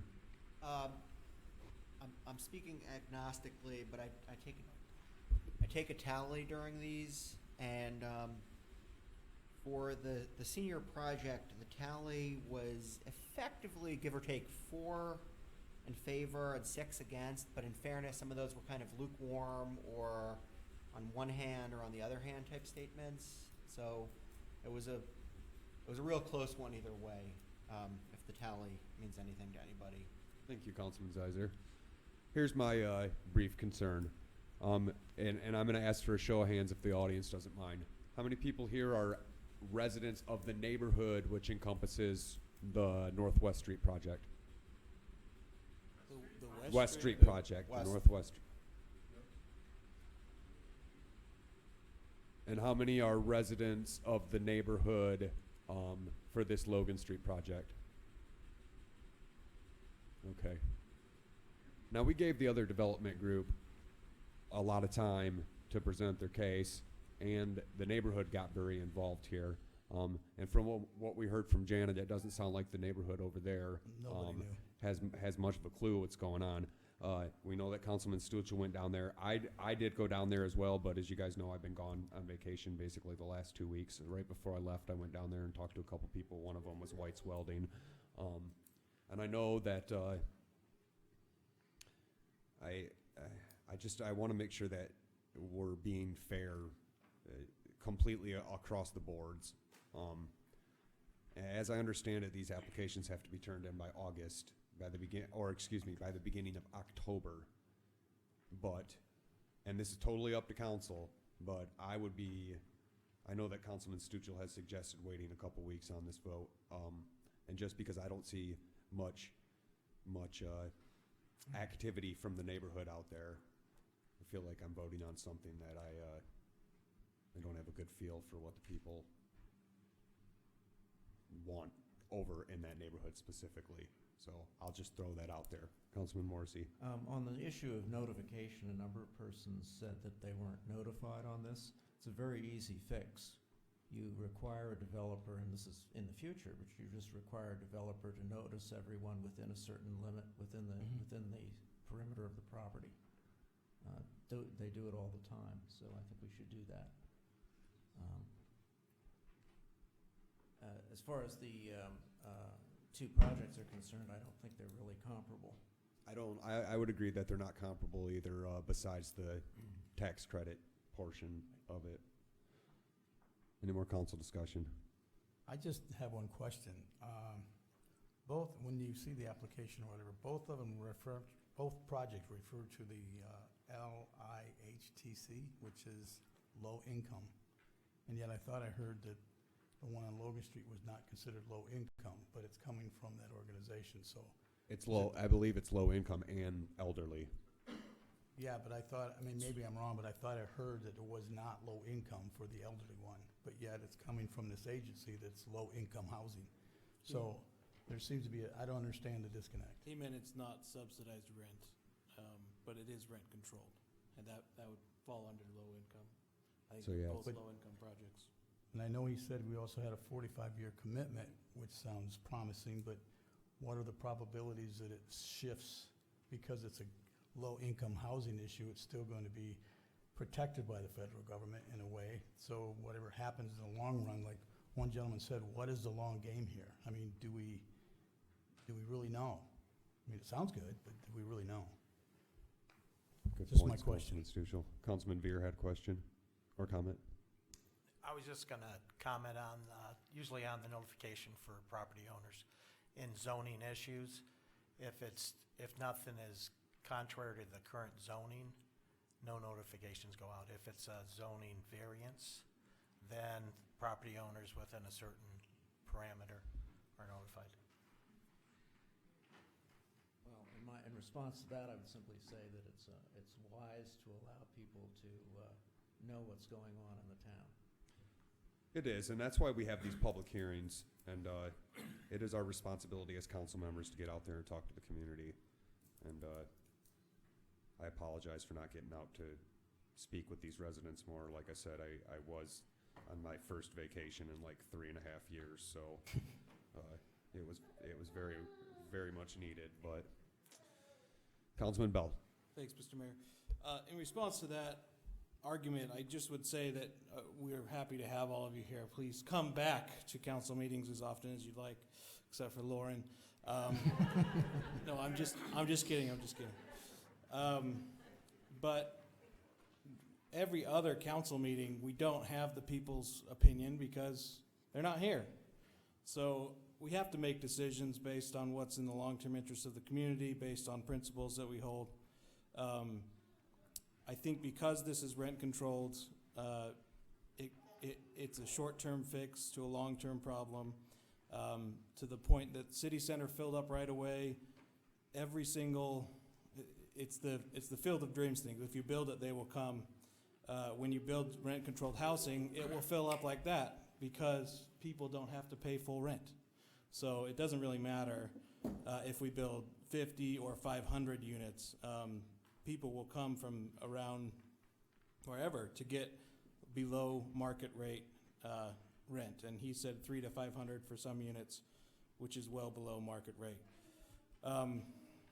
The last thing I would say, it may not be rent subsidized, but the subsidy is to the developer. If there were a developer that said there is a huge need and I can make money off of this project in Hillsdale, say a developer who had over 10,000 paying units, that had money, cash on hand to do it, the developer would come here and do it. That's capitalism. That's how it works. But because there's not that, we can see that the only way to get it done is through subsidized housing, subsidized building, I should say. And when it's rent controlled, the problem becomes is that you lose your ownership of your pride in ownership when you're paying less. As far as what the neighbors think, Ms. Hutchins said that all the people she talked to were against it in her public comments, and she knows those people better than any of us. And then my final comment is that it was said a few times, let's not let this become the high-rise. It's inevitable. Can anyone point to any successful rent-controlled or low-income development projects in our community that are older than 5 years? The answer is categorically no. There are some great individual apartments, and there are some great people who take care of their individual apartments and keep them clean. And if we could clone those people and have them be the people taking care of their own places, that would be great, but we can't. Low-income housing encourages low-income people to move here, and we want to take care of what we can, but we have so much right now. We have a really hard time taking care of what we have. And so I would just say, use the same principles on both projects, even though they have different characteristics, and vote this down. Thanks. Thank you, Councilman Bell. And just to, not to echo what you said, but the couple people I did talk to over there, including the business owners over on that street, were opposed to this project as well, but I don't know how much they actually knew about it. So, Councilman Sharp. I talked to White Weldon myself also. His biggest concern was it going to be a 55 and older apartment unit, and it's going to stay that way. And obviously the gentleman gave me the answer. That was his only concern. And the traffic, the speeders up and down the street, but we have that issue everywhere. But would it be 55 and up? Would it stay that way? And the gentleman says 45 years. That's the answer I want to give to him. I talked to him. I talked to him too. And you talked to him. You talked to him after or before I did. And I talked to whom? And I talked to 68 Logan Street, the people there. They didn't have a problem with it. TSD?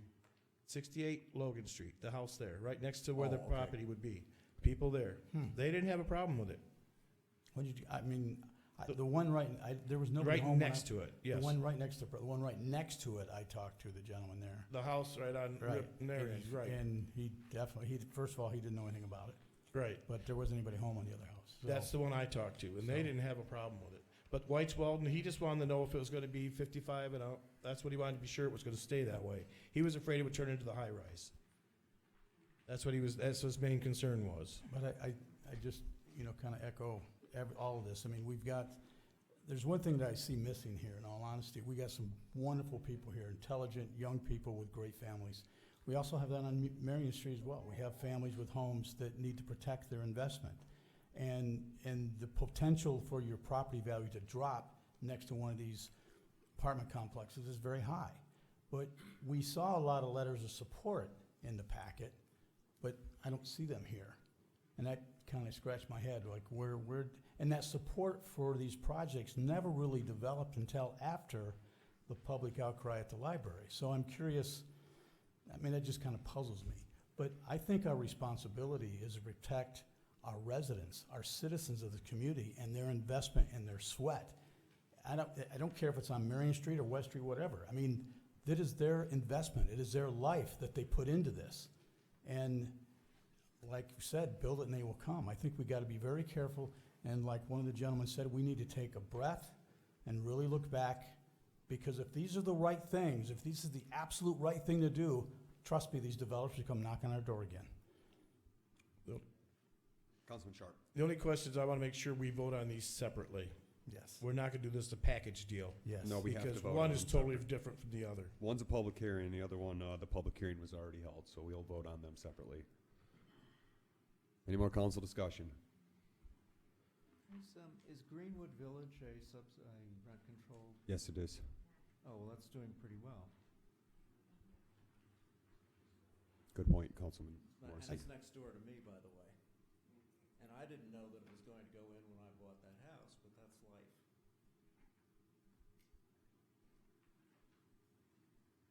Any more council discussion? Councilman Briner.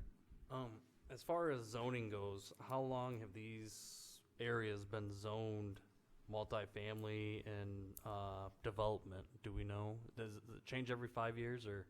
We just changed the zoning map, but it was just to eliminate a couple zoning districts. We changed the zoning, which at Logan Street, because it was originally heavy industry, we changed that to PRD, which is planned redevelopment.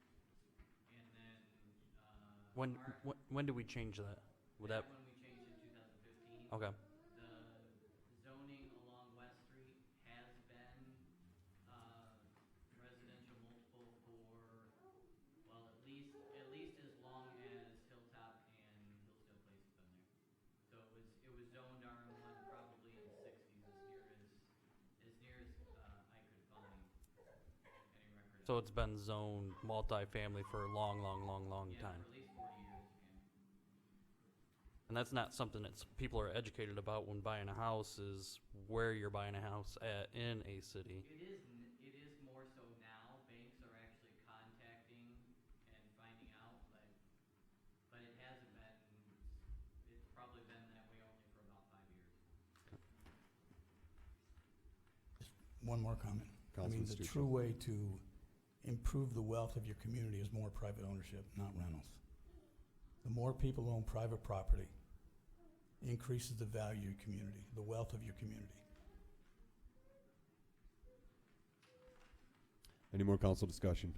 Councilman Sharp. The only concern is I want to make sure the elderly have an opportunity, if they want to sell their home and still stay in Hillsdale, have that opportunity to get into something like this as a possibility.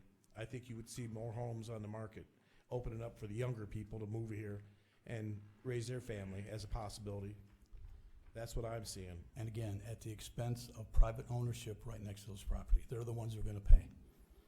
The people who own a home right there are gonna probably lose property value. That's at their expense.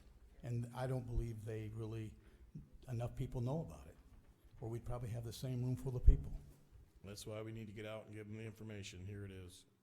Give them the facts. That's all, just the facts. And I might add that according to the tax assessor, my property value has not gone down, even though I'm next to the apartments there, Greenwood Apartments. Good point. Councilman Veer. Could Al maybe make a comment on that as far as values? Do they decrease with an apartment being built next to? Before he does, I would like to hear that from a realtor. I mean, if property value may stay the same, but does it mean is it sellable? It's like curb appeal. Is it sellable? But of course, Al works in the assessing department Right. of the I city. understand that. And You're not, Alan's not the assessor though. That's for Kim, yeah. Kim's the assessor, so. Alright. Thank you, Councilman Veer. Well, ladies and gentlemen, any more council discussion? Councilman Briner. I just think we have to take in consideration the city as a whole. I don't know if there's a way to reach out to the city, maybe on the Facebook page, and do a poll on what people think. I know we heard from the people right here that are right in the vicinity of West Street. But what about the rest of Hillsdale? Does the rest of Hillsdale want something like this, or do they say no too? We can't just think about one certain area. or one certain income level within Hillsdale, because we're dealing with every income level in Hillsdale. And I think when we're thinking about this, we have to think about everybody. And I don't know if it's something we can, I mean, I don't have a problem putting it off for another meeting to maybe see if we can get a poll out there to see what Hillsdale says. Because if it comes down to it and we don't do this project and we have to demolish 2 properties, that's costing taxpayers money. That's part of my taxpayer money that's going to cost to tear that down. Now, I would rather see us do something else, like maybe get a developer and sell the property and not have to spend the money to demolish it. But I think we need a bigger outreach of Hillsdale in a decision like this, because we need to make the decision on the West Street project tonight. Do we? Yeah, because we've been dragging that out for like a month now. But the other project, I'm cool with bouncing that back a couple weeks, just because I haven't heard much from the residents over there. But it's totally up to council. But we need to vote on Spire's, the Northwest development tonight. I'm okay with that, because I think the room's filled with the people that oppose it, and I haven't heard many people for it. So, Mr. Mayor, before we get too far down, I'm very passionate about this subject. I know a lot of my constituents are. This is in my ward, and I won't be here next council meeting, so I'll be traveling on business. Yes, And sir. If the deadline is October, then I'd make a motion that I'd make the motion to vote to approve this pilot. Is that a motion? Yes. I support. Motion on the floor from Councilman Bell, seconded by Councilman Stuchel, and I believe you guys, the motion was to approve the pilot. Okay. Be whatever you want. No, I know, but sometimes the Yeah, I language know. is Yeah. important. Yes to approve, no to disapprove. Okay. Sorry. Motion on the floor from Councilman Bell, seconded by Councilman Stuchel, to approve the pilot payment for this senior housing project. On Logan. On Logan Street, Okay. yes. Did I close the podium? Yes. All right, sorry. It's been a long night already. Okay, may I please have a roll call vote, City Clerk? Councilperson Morrissey? Yes. Sharp? Yes. Stuchel? No. Pratt? Yes. Sizer? No. Mayor Stockford? No. Councilperson Bell? No. Briner? yes. And Veer? Yes.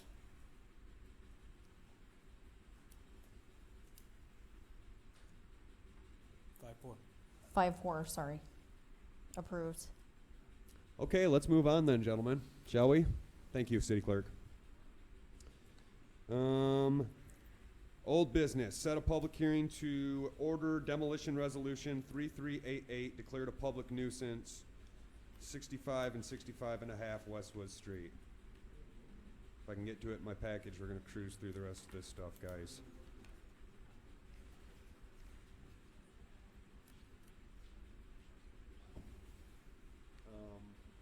Hillsdale Municipal Code, Section 1433, provides that the code official shall present a recommendation to council for removal of a hazard or nuisance as defined by the code. Upon recommendation, council shall accept or reject such a recommendation, and if council determines that a public hazard or nuisance exists, shall issue an order to the owner of the property requiring the owner to abate the hazard or nuisance within a time commensurate with the nature of the hazard or nuisance. If, at the expiration of the deadline set by council, the owner fails to correct the violations, council may order the violations corrected by city staff or by contract. The costs will be borne against the property as a special assessment. So tonight, we are just setting a public hearing for September 16th, 2019, to order demolition of the structure and authorize the expenditure of funds to complete the work. Do I have a motion to set a public hearing for September 16th? So moved. Support. Thank you. Okay, guys. He do can it. have it. I'll back him. Motion on the floor from Councilman Bell, seconded by Councilman Sharp, to set a public hearing for September 16th to declare 65 and a half Westwood Street a public nuisance. All in favor? Aye. Any opposed? The public hearing set for the next meeting. We will move on to the ordinance for Wells Apartment. Now, this is for the West Street project. For their pilot payment in lieu of taxes. Is there any council discussion? Do I have a Councilman Beer? All right, just by the residents that showed up, just the passion on this project. and of course council people. The fact that we're all here is because we have the best interest of Hillsdale at heart. All the reasons not to do it have been pretty much laid out by the public comment. I'm just going to give a couple reasons to possibly do it. One was the fact that, of course, with this project, we were told that it might entice undesirables into Hillsdale. Currently, of the 4 structures, 2 have been abandoned for 4 to 5 years. 1 had a meth fire. So to imply that the current situation has been working for the neighborhood, I guess I take issue with that. On the second avenue, everyone was really quick to say reason why they didn't want it. No one really offered solutions except for possibly if someone gave me some money, we could, take care of this situation. Also, going back to somebody made a public comment per our charter or that the city wants to retain single-family dwellings. Well, the structures in question haven't been used as single-family dwellings for many years. Of course, from the city standpoint, we're talking about more tax revenues that we can possibly put towards maybe roads or some other things. To say the city doesn't have a desire to keep its historical values in place. We have the Dawn Theater, we have the Kiefer House, we have this building that we're sitting in right now that was restored years ago. Other important things are walkability and the fact that probably a lot of these people would be younger couples, possibly with kids. They could walk to Davis, they could walk to Geyer, they could walk to the high school. Where currently maybe those families are living in the outer perimeter where they're driving vehicles in to high school or tapping into our buses, using our bus to get their kids to school. And I know I'm probably a minority on this, but I think as a community we need to be more proactive because at some point a city has to come in when you have 4 buildings that have fallen in disrepair for many years. You have to come in just for the integrity of the neighborhood. And the fact that the zoning is for multifamily. It's not like the city just changed the zoning from single family to multifamily and tried to put this through, but also in transparency, I think it's important that possibly the way that the city handles situations like this in the future, basically from the comment from Morrissey, that maybe we ought to develop a better plan on informing residents of upcoming projects. And that's all I have to say. Thank you, Councilman Berry. You made some good points. Hold on, guys. Real quick before we get to any more council comment, I know that the gentleman from Spire here tonight, and I know that you guys came here and you made changes to the plan, so if you want a couple minutes to make some comments, then. Thank you, Mr. Mayor and council members. My name's Tom Growalski with Spire Development. The first thing I want to say is we did not bring forth a proposal that intended to disrespect the neighborhood or the historic character of Hillsdale in any way.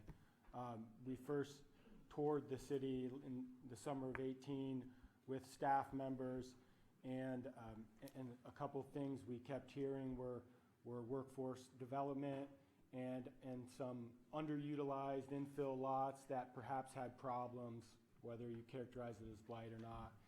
And so that's why we ended on that site and pursued that site, and that was the intent of it, to benefit the workforce.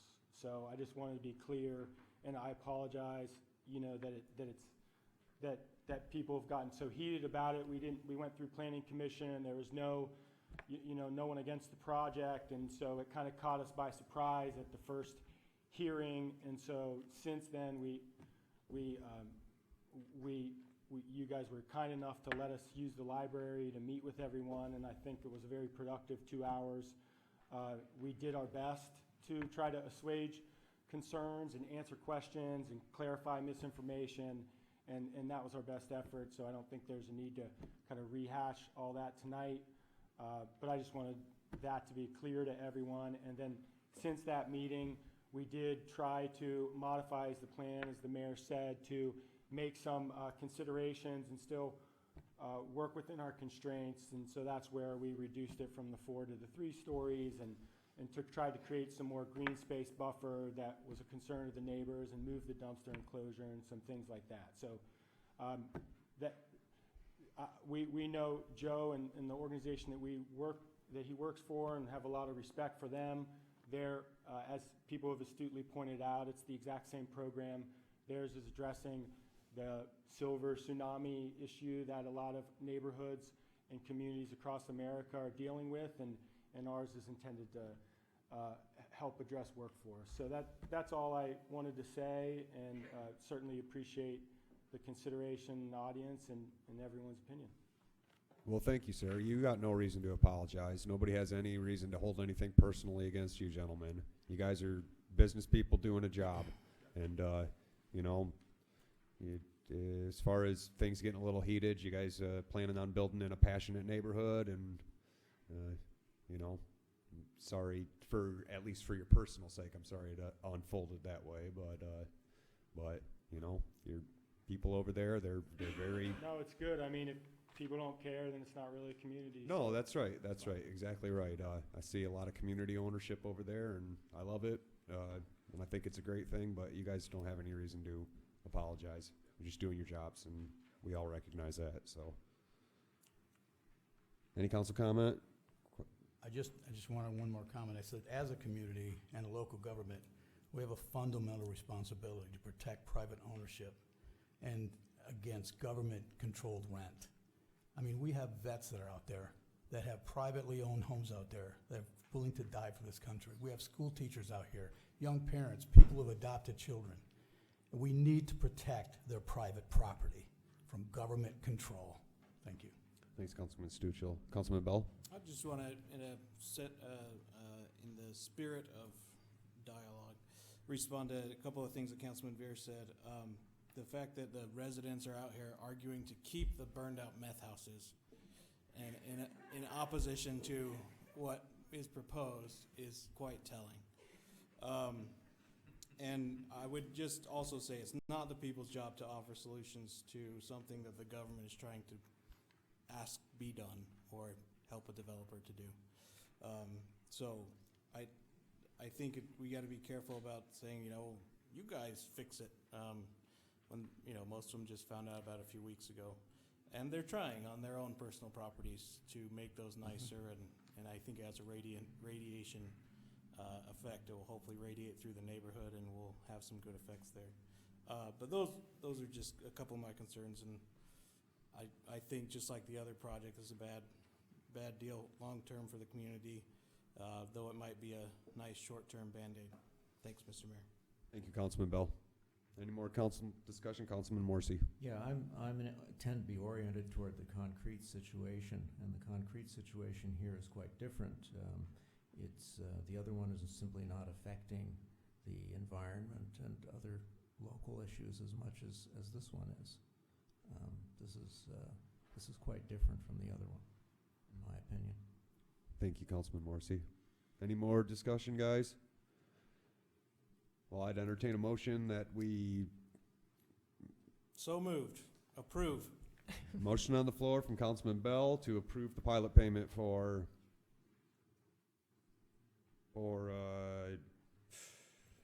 Wells Apartment. Support. A motion on the floor from Councilman Bell, seconded by Councilman Stuchel, to approve the pilot payment for Wells Apartment Complex. May I please have a roll call vote, City Clerk? Councilperson Sharp? I have to listen to my constituents, and I will be voting no. Stuchel? No. Pratt? Yes. Sizer? No. Mayor Stockford, No. Councilperson Bell, No. Briner, No. Beer, Yes. and Morrissey. No. 7-2, not approved. Thank you, Katie.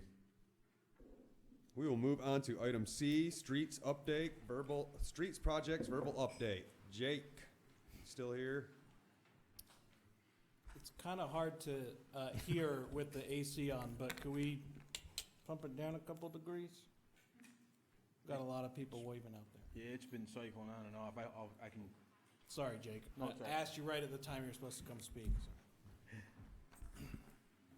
So. All right, well, good evening. I'll try to keep this fairly short, but I will discuss the state projects first. As most of you are aware, the south end of M99 has been coming along quite nicely. The only remaining work there was going on today, and that was the raising of the iron. You'll notice there's fresh concrete around all the manholes has gone back in there. Those were done in the same manner that Hallett Street was. We would expect them to ride very well and have good longevity on the highway. So that should be wrapped up relatively quickly because the painting's already been completed too.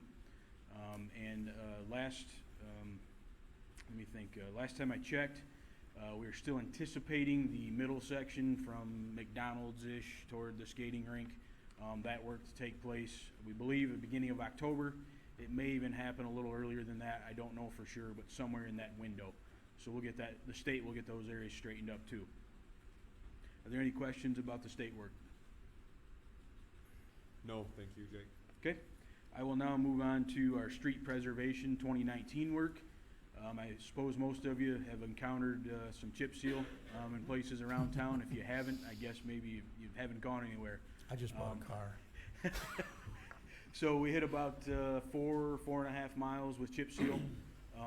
We anticipate that's all been swept up a couple of times now. Most of the loose stone is gone. We anticipate the fogging operation to take place probably not next week, it'll probably be the following week. Allow that time to set well and then be sprayed. It'll be a very similar traffic closure in all those same areas as the chip seal was. It'll be a single lane closure with a little bit more delay. Oftentimes that top coat of sealant takes close to 2 hours to dry. Mayor, Pro Tem, may I? Yes, Councilman Zeiser. Is there, Jake, the chip seal is wonderful, by the way. It runs right by Councilman Sharp's house and Yes, thank you. close to mine, and there's some great sections on Bacon. It's going to be wonderful. Does the chip actually settle or degrade before it's fogged? I've noticed that on Bacon from the traffic, it's sort of developed tire treads where it's thinned out in certain areas. Not so much by Bruce's house. Most of what you're seeing is where the traffic actually takes the stones and it forces them to lie down. So it It's compresses. a process that happens, and actually that's why we wait before we fog it. It allows the stones to settle in. So Okay. we're looking for that pattern where it's starting to darken up. That means that the stones have laid down, embedded in the emulsion that we put down. So the stones outside, because effectively it follows the tire treads. You can see Correct. where people. So the stones outside of the tire treads, since that's less traffic, they don't need to undergo through as acute a process. They won't lay down quite as well Oh, for a longer okay. period of time, but again, that's not where the traffic's riding Right. for the most part anyway. Now, I personally drive outside of those to try to get some more of it to lay down, but I do too. that's a man who lives his job. yeah. So, but yeah. I always ride outside of the. I ride to the edge of the lane so that if I'm riding a bike and I get thrown not into opposing traffic. So Sure. Sure. So we expect some of that to lay down. We will get a little bit of color variation because of the crack filling and the patchwork that we've done. It's kind of what they term a bleed through. What it really equates to is there's still some fresher oils in the patches and in the rubbers that sometimes will bleed through and cause a discoloration, but doesn't affect ride quality in those areas. It's more Okay. about the patch itself, not the coloring that has the effect. it's better already with just the chip down. And kudos to you and to the contractors as well. Yeah, they did a good job getting in Yeah. and getting out. They of course, once we got through the rain Monday, Tuesday, they stuck right to schedule. In fact, they were pushing. They were trying to do more than we had scheduled. We had to pull the reins on just a little bit because of parking notices and things. But they did a good job, and many of you may have seen, they came back today and swept yet again. They ran two street sweepers all day long trying to get the rest of that loose material cleaned up. And again, like I say, we're probably 2 weeks out, something like that, for the top course of the fog seal. Great. And again, also on the street preservation, the other two areas that we haven't really attacked yet, we will attack in the next couple of weeks. I anticipate around the 12th or 13th for milling operations to start. And that will be Hillsdale Street from Galloway Drive north to the city limits. And that also will be Hallett from the new approach that we have on Hallett that we did earlier late this summer. We'll go from there to Reading Avenue, to where the new construction is taking place. Again, that will be a mill and overlay. That will be the same process that the state utilized on M99. So that will take off a couple inches of that old asphalt that's broken up, and we'll lay 2 inches of new asphalt over the top. Sorry, Again, Jake, in those two Hallett areas. from 99 to Reading? Correct. Okay, so it'll be that drive there, and then the hospital, and then the neighborhood, all the way to the diagonal where the new, okay. Correct. So Reading Avenue I from can the hear, city. I got brain. Yep, city limits to M9. All of Hallett Street will be resurfaced. Some of it reconstructed, some of it milled and overlaid, but all of Hallett Street in the city will be resurfaced or Thanks. reconstructed. Any more questions about street preservation work? Be rip on. It's not preservation. No, that's We don't want to nightmare. preserve that. Give me the nightmare. So, I will move on to the ice grant project. Garden Bean and Vine, I believe, I can't remember if we had the paving completed before the last meeting or not. The paving has been completed there, including the intersections of Hillsdale, Union, and Oak. That process went very, very well. I'm hoping most of you had the opportunity to drive through there. Ride's nice, looks nice. They did an excellent job. We had the A-plus crew here from Michigan Paving. I couldn't say more about the quality of work over there in that area to finish that up. Transitions are very good, even at the street cuts, things of that nature that show up with good quality contractors. So that portion I'm very pleased with. Jake, is that done? Are we gonna paint or what, anything else So on that? or- remaining work in the Garden Mead Vine area exists. We have a little bit of sanitary work to do behind the sidewalks to, I believe, 6 or 7 houses. We have to raise the iron in the street. We're gonna use the same process as Hallett, same process as what is being done on M99. And then the final piece will be restoring all the terraces and planting grass seed. That will wrap up Garden Mead Vine area. Over on Ripon, a little bit different front still, but grade for the street and curb is nearly complete as of today. I think Brian has maybe 150 feet to go-ish, something like that, of the 800 that they started on Friday for finishing that grade out. He'll still have to do the walks and the drive approaches for concrete, and right now we are currently coordinating with the concrete contractors and the pavers to get them in here, finding their holes and their availability to get them over here. Concrete, of course, has to happen first. I know Brian, Mr. Dubois, has been communicating with them during this meeting, in fact, trying to solidify some of that, but we do not have a definite yet. Hopefully the end of this week at the best case scenario.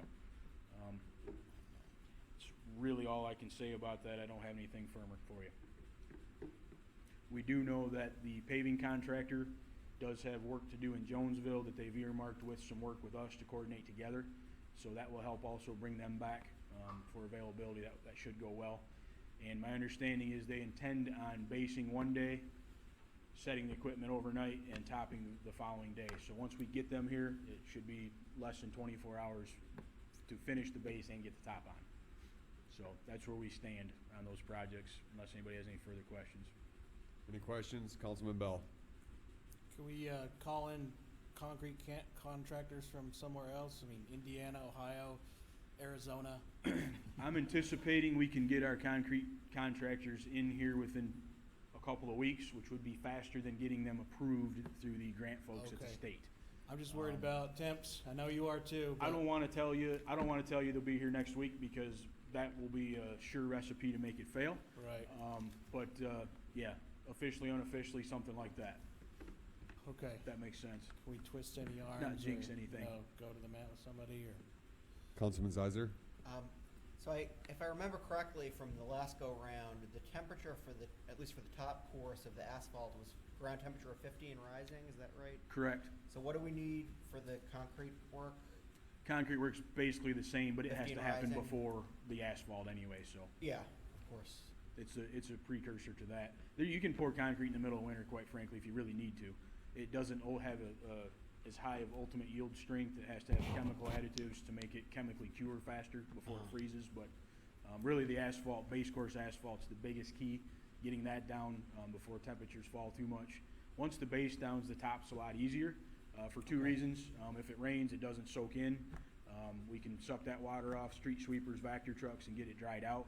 And that black, of course, warms up much quicker. We just need a little sun to get it to 50 and rising. But let's hope we're not even toying with those things. But I know we're about a month away from getting into that. We're living dangerously. We are putting a very, very hard push on Mr. Dubois to wrap this thing up.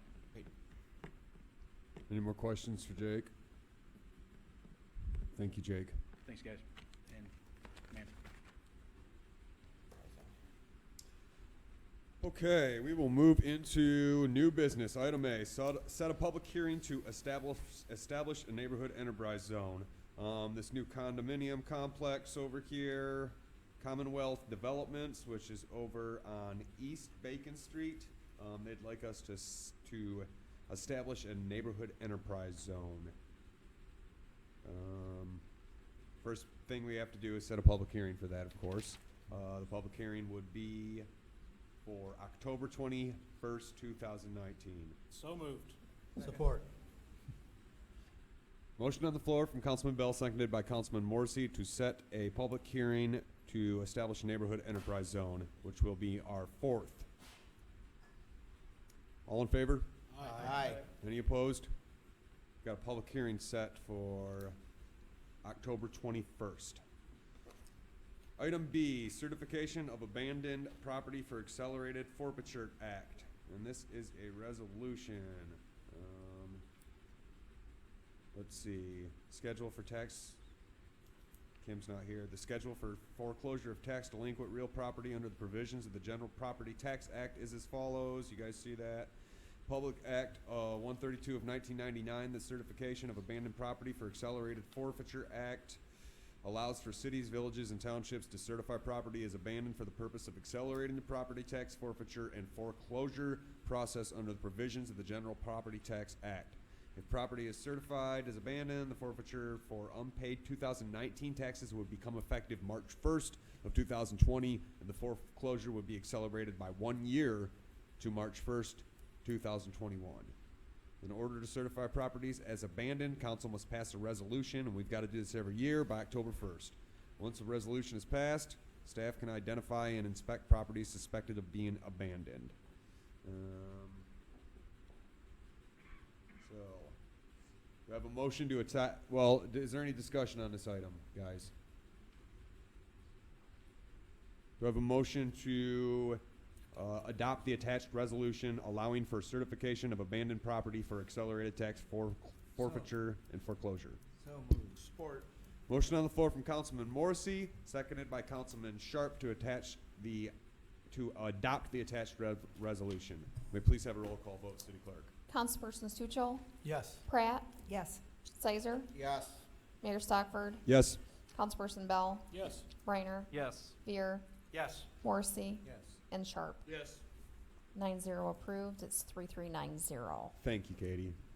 We will move into item C, intergovernmental agreement for community development block grant funds. Since the city of Hillsdale is the recipient of the CDBG, which is Community Development Block Grants funds, and the city of Hillsdale Tifa owns the Dawn Theater, MEDC is requesting that there be an intergovernmental agreement of community development block grant funds for the renovation of the Dawn Theater. Staff is requesting that authority be given to myself to sign the agreement. Alan, is there any questions for Alan, guys? Could we get a little more info on this? The memo's unclear. Can we have some more information on this? Dave, go ahead. Yes.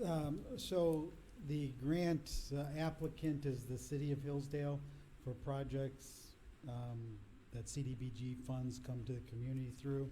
And in order for MEDC to grant the 1.3,080,000 to Tifa, it has to pass through the city's hands, and that's what this agreement does. We had a similar agreement with 42 Union where CDBG funds passed through the city, and we were part of the administration of that. Any discussion, guys?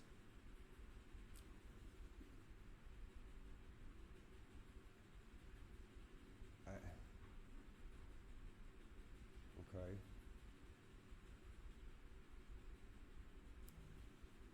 So Tifa will still remain the owner of this, but we will receive the grants and then give them to Tifa? So the monies will come through the city and as a pass-through to Tifa to pay for the project. Tifa can't get their own grants? No, because Tifa is part of the city. Okay. Any discussion, guys? Councilman Zeiser. So this is effectively due to the way that the administrative technicalities are set up? That is correct. Okay. Doesn't seem to change anything, or we're not reinventing the wheel or changing the process here? No. Okay.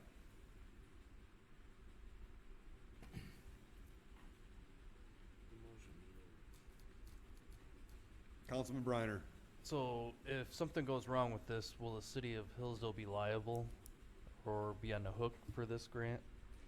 No. Okay. I don't know if that, I was just gonna reading, ask I a don't know if similar. that- No, that's what I was gonna ask too. Just because it says right here, Mr. Mayor, that they, and that we always expected this, that they would review the billing and invoices and the contractors and everything. But if they decide to go with walnut finishes instead of pine, right, and it costs $1.7 million or something, this agreement, we just pass them the money that CDBG gives us, and that's all we can give them, right? I mean, there's no further tie.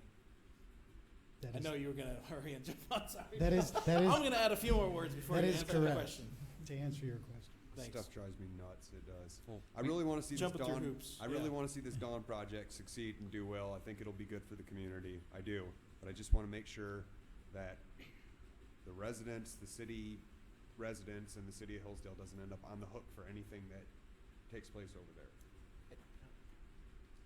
Councilman Morrissey. We have an attorney here who might be able to comment on this. The city's not gonna, if there's a funding shortfall, it's not gonna fall on the city. I think if you look back historically, the city doesn't give money to Tifa. Tifa raises its money by a tax increment capture. Yep. There hasn't been a whole lot of that in the last several years because after 2008, when the tax assessment values went down, perhaps there'll be a little capture going forward as property values go back up. But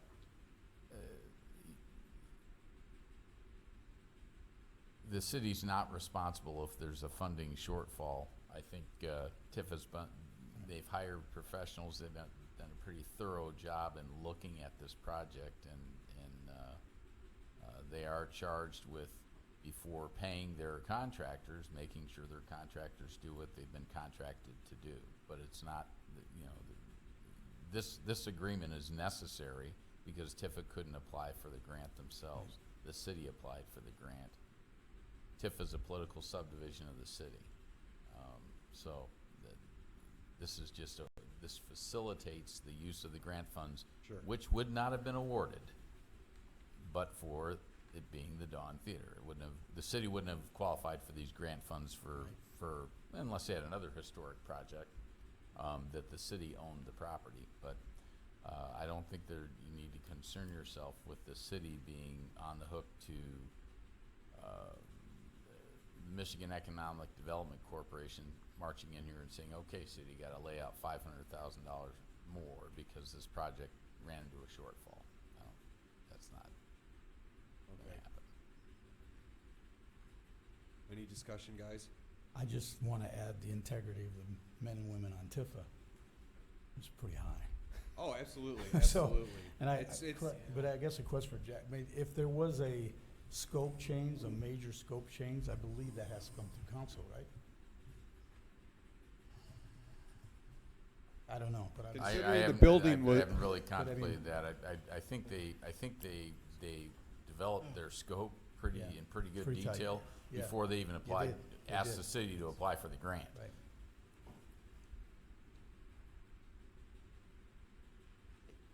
Councilman Zeiser, sorry. Just commenting generally on this sort of thing, I think that bureaucracy, on the one hand, tends to be a very dirty word and for good reason, but on the other hand, in the purest sense, we kind of need a well-run bureaucracy. But the thing about a bureaucratic system is that it tends to be set up to spread blame around and concentrate praise. And I think this is kind of one of these examples where, it's unfortunate that on paper it ties us to a political subdivision that has broad latitude to make its own decisions, but that's apparently how the system's set up. And one other issue, I mean, I realize what you're saying, but Yeah. this is the hinge pin to the Dawn, which falls over to the Kiefer, which are, what, $7-8 million investments into our community, which the Right. Kiefer is all private funds. So this is, like you said, this is a administrative move that needs to happen. If it doesn't happen, then that would be a disaster. And it's, Oh, I'm sure we're gonna vote for it. I just wanna make sure we understand what, Cross our T's and dot our lowercase j's. yeah. So if I may, Tifa, so the grant was applied through the city because Tifa could not directly apply for the grant. The funds come through the city. All shortfalls and all additional funding for the project is from Tifa. But MEDC and CDBG require the guarantee that you're going to give the funds to Tifa for the remaining amount, which is at 1.3 million. So that's where that guarantee, and as far as changing the scope of work, any change to the scope of work has to be approved by MEDC and CDBG before it could ever happen, because they are the ones that are paying for the majority of the project. So there's no concern that once you agree to give the grant to Tifa, that they're gonna suddenly, abscond with money or suddenly decide they want gold-plated fixtures in the bathroom. So it's just a way of everyone guaranteeing that the money that's promised for the project will actually go to the project. Councilman Bell. I just want to clarify, because as this has been brought up, we've always been given a range of how much it's going to cost. We've never been given an exact and cannot go over. So the bid amount. The bid amount. Yeah. is- So that's what my concern was. Right. Yeah. The bid amount is the amount not to exceed. Yeah. Yeah. That's how the contract is written, and that's how MEDC is, that's also how MEDC wrote the grant agreement. But the costs that we've gotten from contractors has been a range, correct? Of, it could be this or that. We might need an extra $200,000 or $300,000. No, the bid that was accepted is a grant, is a set amount. Right, There is right, no right. range. So there is a big hubbub, as you probably know, about borrowing hundreds of thousands of dollars to cover possible overruns. No, it wasn't for overruns. It was if at the time of The an grant actual funds aren't in payment, the it account or fell whatever, yeah. in it at a time where there might have been less in the coffers than, the next week. Right. That there would be a line of credit, but no real need. That was something that they were looking at as Okay, more all right. guarantee than Thanks. than a need. So. Any more discussion, guys? More comforting. I'll motion to approve the intergovernmental agreement between the CDBG, the Tifa, and the city. Second. Motion on the floor from Councilman Beer, seconded by Councilman Sharp to approve the intergovernmental agreement. May I please have a roll call vote? City Clerk. Councilperson Pratt, Yes. Sizer, Yes. Mayor Stockford, Yes. Councilperson Bell, Yes. Reiner, Yes. Veer, Yes. Morrissey, Yes. Sharp, Yes. and Stuchel. Yes. 9-0 approved. Thanks, Katie. We'll move on to item D in new business, request to create a no parking zone. Chief.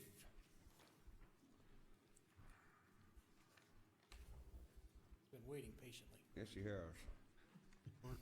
For a very long time. Sorry. I received a written request from staff members of Hillsdale College. It was preceded by a few verbal conversations that we had regarding safety concerns with students crossing the street on Hillsdale Street between College and Galloway Barber Drive. We've actually had these conversations about once a year for the last couple of years. Did not proceed much past that because there's been a lot of construction going up in that area. Most of that is completed now. This commenced again, the conversation, because as I was told from the security director, they've had a couple close calls just recently since students come back with students walking across that street almost being hit by cars. Again, this is not stating that people walking across the street up there cannot do it in a safe manner, but there are a lot of concerns in that area. I went up and did an observation of that block, and there is no sidewalk on the west side where the parking is allowed. And a lot of the area on that west side is not suitable for the people to get out of their cars and just walk right up into the grass there. They would have to walk down the street between traffic and the parked cars to get to one of those suitable areas, or walk across the street in a non-crosswalk area. On the east side, there is a sidewalk, but what I noticed, besides the approximately 6 drives in that one block, there are actually 3 sidewalk areas that the college has put in that come from the east, actually cross the city sidewalk and have approaches right down onto Hillsdale Street through the curb, which would make you think any pedestrian walking on a sidewalk that that's the place you're supposed to cross the street. There's 3 of those in that block, not at dedicated crosswalks or intersections. At least 2 of them do lead to something on the other side, whether it's a drive or another sidewalk, but these are not marked crosswalks. Again, they've built another housing complex on Union Street, so that we have to anticipate more pedestrian traffic coming from the east to cross the street there. It is heavily used, the whole block, for pedestrian crossing. I myself, just Sunday about midday, came into town from the north to the south on Hillsdale Street and had to brake for somebody that walked between the cars from the west to the east. Had there been no cars there, anybody would have been able to see them whether they were really paying attention or not. So 2 other points to make it consistent in that area. That whole main square of the Hills College block, there are no parking on any of the other 3 streets. There's just the parking on Hillsdale Street on the west side. And on Hillsdale Street north of Fayette, there is no parking on Hillsdale Street in any block except for that one block on the one side. So those 2 points would bring some consistency to the area. And based on everything else I just said, from a public safety standpoint, we have a job at prevention. We have not had a pedestrian struck there, and I think I would recommend this to ensure that we do not. Councilman Bell. Just a quick question. You mentioned the crosswalks. Has there been discussion of painting 1 or 2 in those places where there actually is a connection? You could, but there would have to be ordinances and flashing lights and signage if you were going to make it to where pedestrians had the right of way. Right. Well, we have crosswalks in town with signs, but not lights, right, or anything like that, right? Correct.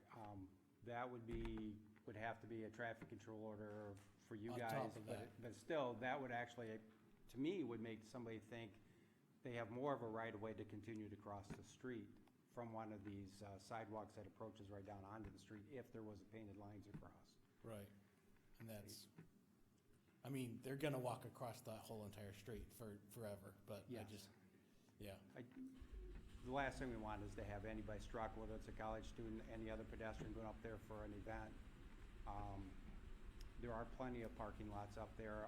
In conversation, I was told because of the construction ending, they are going to improve one of their other parking lots that they were using for construction staging, the northwest corner of Northwest and Galloway. It's dirt that'd be improved, so they would be increasing parking lot usage in their area. And we have closed off that block for parking numerous times because of maintenance issues and other things, and really has not caused that much of an issue that I'm aware of. Thanks, Chief. Councilman Beer? Councilman Bell pretty much answered it, and currently, right now, I think there's a no parking along that side of the It's street. been lifted. That was for the chip seal, Okay. and there was a temporary traffic control order for the chip seal. Those have been lifted. They're gonna be painting the fog coat and then lining that street in the next few weeks, so this would be actually an opportune time so they can get the center line in the right place if there's no parking, if this is approved. I could have sworn I saw them today. Were they the ones staked in? I think, yeah, they I had was some told stake- they yeah. were pulled, but they may Okay, still be, may- they were maybe there. they pulled them today, I saw them today, though. They were there last Friday, I know that. Councilman Zeiser, did you have the same question? Oh, no, I was just gonna ask about the mitigation of kind of unintended consequences in terms of displaced parking, but it sounds like you already covered that. If they're improving that staging area and making that parking, I think we're fine. You don't anticipate any of the kind of smaller side streets being inundated with people trying to park there. I mean, I guess there's not many residential streets right by that stretch anyway. No, North Manning's heavily used for parking Yeah. for college students. They park where they can. They'll figure this one out. This is too. true. They have it pretty nice. Like, if you go to a 30,000 student institution. But if you look, There's no all parking. four of those streets around They that ticket main you. block have a lot of pedestrian traffic crossing them. And this is the only one that allows parking, and it is heavily used for parking. It'll be bumper to bumper all day long up there. So that's my question, enforcement. Once you put those signs up, that will be enforced. Tickets will be flying, correct? That's not how we're gonna start out, no. No, we'll do the learning curve. Well, obviously, but we want to make sure they understand it's for their safety, so that's why we're doing it. Finding ways to bring it into compliance will be our first choice. Thank you, Chief. You're the best. Yeah, Councilman Give it up for our Stuchel? chief. Yeah. Just one question. Is it possible to put a stop sign, four-way stop at College Street in Hillsdale to slow the traffic down? It's possible, but I don't know if that'll be the effect. Well, I mean- I don't know if we'll get that desired outcome. I mean, I just, like you said, prevention. I like Mr. Bell said. College and Galloway? No. Hillsdale and College. In Hillsdale. Hillsdale Street and College Street. Virtually, you'd make it and I don't know Oh, a if making four-way it a instead of a three-way two-way. stop would be efficient. Oh, I see. Yeah. Okay?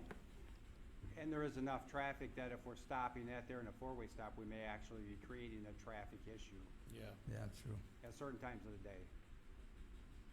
But But we can look at that in the future if we Well, I'm just, continue to have issues. I mean, like Mr. Bell said, we are gonna have students crossing that street. I mean, with a painted pedestrian thing and the right signage, whatever, you know, I mean, they're gonna do it anyway, so why not accommodate it and, I don't know, just something to look at. But if we can prevent anyone from getting Yeah, hurt, we, yeah, exactly. Into that. Any more questions for the chief?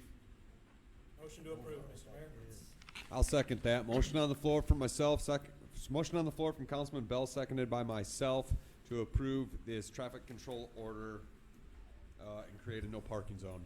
One last thing here. Yes, sir. There's a correction. The traffic control order that I submitted in the packet is TCO 2019-48. It should be 50. We corrected that today. The city clerk's been given the corrected traffic control order. Very good, sir. Thank you, chief. Traffic control order. All those in favor? Aye. Any opposed? It's a resolution. We will move on to proclamations. On behalf of the people of Hillsdale, Michigan, I, Adam Stockford, Mayor of the City of Hillsdale, do hereby proclaim September 10th, 2019, World Suicide Prevention Day and September 8th through 14th, 2019, National Suicide Prevention Week. Whereas suicide is the 10th leading cause of death in the U.S. and the second leading cause of death among individuals between the ages of 15 through 34. And whereas Michigan has high rates of suicide among youth and young adults compared to the nation as a whole, and whereas there have been 12 recorded suicides in Hillsdale County from August 2017 to May 2019. Whereas for every suicide, approximately 135 people suffer intense grief, including family, friends, and colleagues. And whereas for every suicide, 25 people make a suicide attempt. And whereas suicide survivors are 4 times more likely to commit suicide. Now, therefore, I, Adam Stockford, Mayor of City of the Hillsdale, Michigan, do hereby proclaim September 8th through 14th, 2019, National Suicide Prevention Week in the City of Hillsdale, Michigan, and further do hereby proclaim September 10th, 2019, World Suicide Prevention Day in the City of Hillsdale, and invite citizens on September 10th, 2019 at 8 p.m. to light a candle near a window to show your support for suicide prevention, to remember a lost loved one, and for suicide survivors in the City of Hillsdale, Michigan. And we will move into appointments.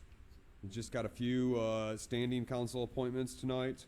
I'd like to appoint Councilman Veer to Finance and O&G and Councilwoman Pratt to Public Safety. Do I have a motion to make all 3 appointments? Support. Motion on the floor from Councilman Morrissey, seconded by Councilman Bell. All in favor? Aye. Any opposed? Okay.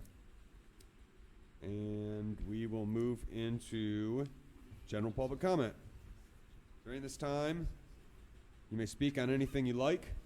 Please limit your time to 3 minutes, and please limit your trips to the podium to 1. Please state your name, and the podium's now open.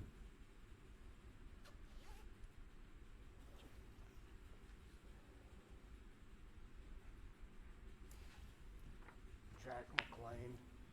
I wondered when I read that thing that the college had talked about the no sidewalk on that side. Wouldn't that be a safety concern that if they put a sidewalk down Hillsdale Street on the west side, it may help people from not walking out across the street trying to get, say, to Galloway or College Street? Because right now it's just they walk across the lawn to get there. Just something that maybe they should look into for safety themselves. Lot of talk about older houses nowadays getting tore down in the city. And I'm gonna bring up again the nice brick house there just south of Mr. Duke's property that got tore down. All the nice old houses on College Street that been tore down. All of them coming down Manning Street. And then there's one on Oak Street, and I talked about this a while ago too. They tore that house down and put up a beautiful pole barn there. Not owned by anybody that lives here. And there's a couple, 3 right there in that area too, where they've tore down old houses and put up beautiful rural type pole barns. I mean, they really show off the city's historic site, I think. I know you talk about single family houses. I know across from Mr. Veer, there's a brand new house that is in single family residential with half a dozen college kids living in it. The person that built that house doesn't live here. They build it. It is single family, and I've asked, what is a single family? And I guess as long as you have a common living area, you can have 30 or 40 people live there with you that you don't even know, and that's considered a family home, which I don't understand that either, but I think you guys are doing a hell of a job. Excuse my French. You're doing a great job. I appreciate you, especially you, Dave. Thanks, Jack. Any more public comment? Seeing none, we will close the podium and move into the city manager's report. And please keep in mind, Mr. City Manager and council members as well, if we go 10 more minutes, we need to hold a vote to extend the meeting. Do it. I will speak fast, Mr. Mayor. In Thanks, front of the council members, there is this in celebration of the city of Hillsdale sesquicentennial. Prior to the next city council meeting on September 16th at 6 p.m., there will be a historic walk through the historic downtown district, and I believe it starts at the Mitchell Research Center. That starts at 6 p.m., so they wanted to invite the council to that, and then you could come to the council meeting after that. We do have an opening for a new housing commissioner at the Housing Authority, and that is the city manager appointment. That being said, we will be accepting applications for that to see if there's anyone who's interested in serving in that position. Jay Campbell and I had a very productive meeting in the last week with MDOT Rail. They are going to be raising the Hallett Street Bridge, and their attempt is to get it up to 12'6". It's currently at 9'8". So we can get emergency vehicles under there, buses, those type things. And they're talking about possibly construction next year. If not, it would be 2021. But that could be a next year project, which would be terrific for Three Meadows, the school, Will Carlton, and the medical clinic. And insurance companies. Yes, and save some money for U-Haul. Also, about a week or so ago, the mayor received the RRC designation from MEDC, the Redevelopment Ready Communities designation, where we received a award. I think we're one of 33 or 34 cities across the entire state with that designation, working through the MEDC to promote economic development and those type things. We have selected a new human resource director that will be starting at the end of September. This is something we've talked about in previous months. We did take resumes for a month, I believe, on that position. We received a lot of qualified applicants. We had a committee, myself, the current HR director, the assessor, and the BPU director, who sat down with the top candidates and interviewed them. And I think everyone was very pleased with the end result of that.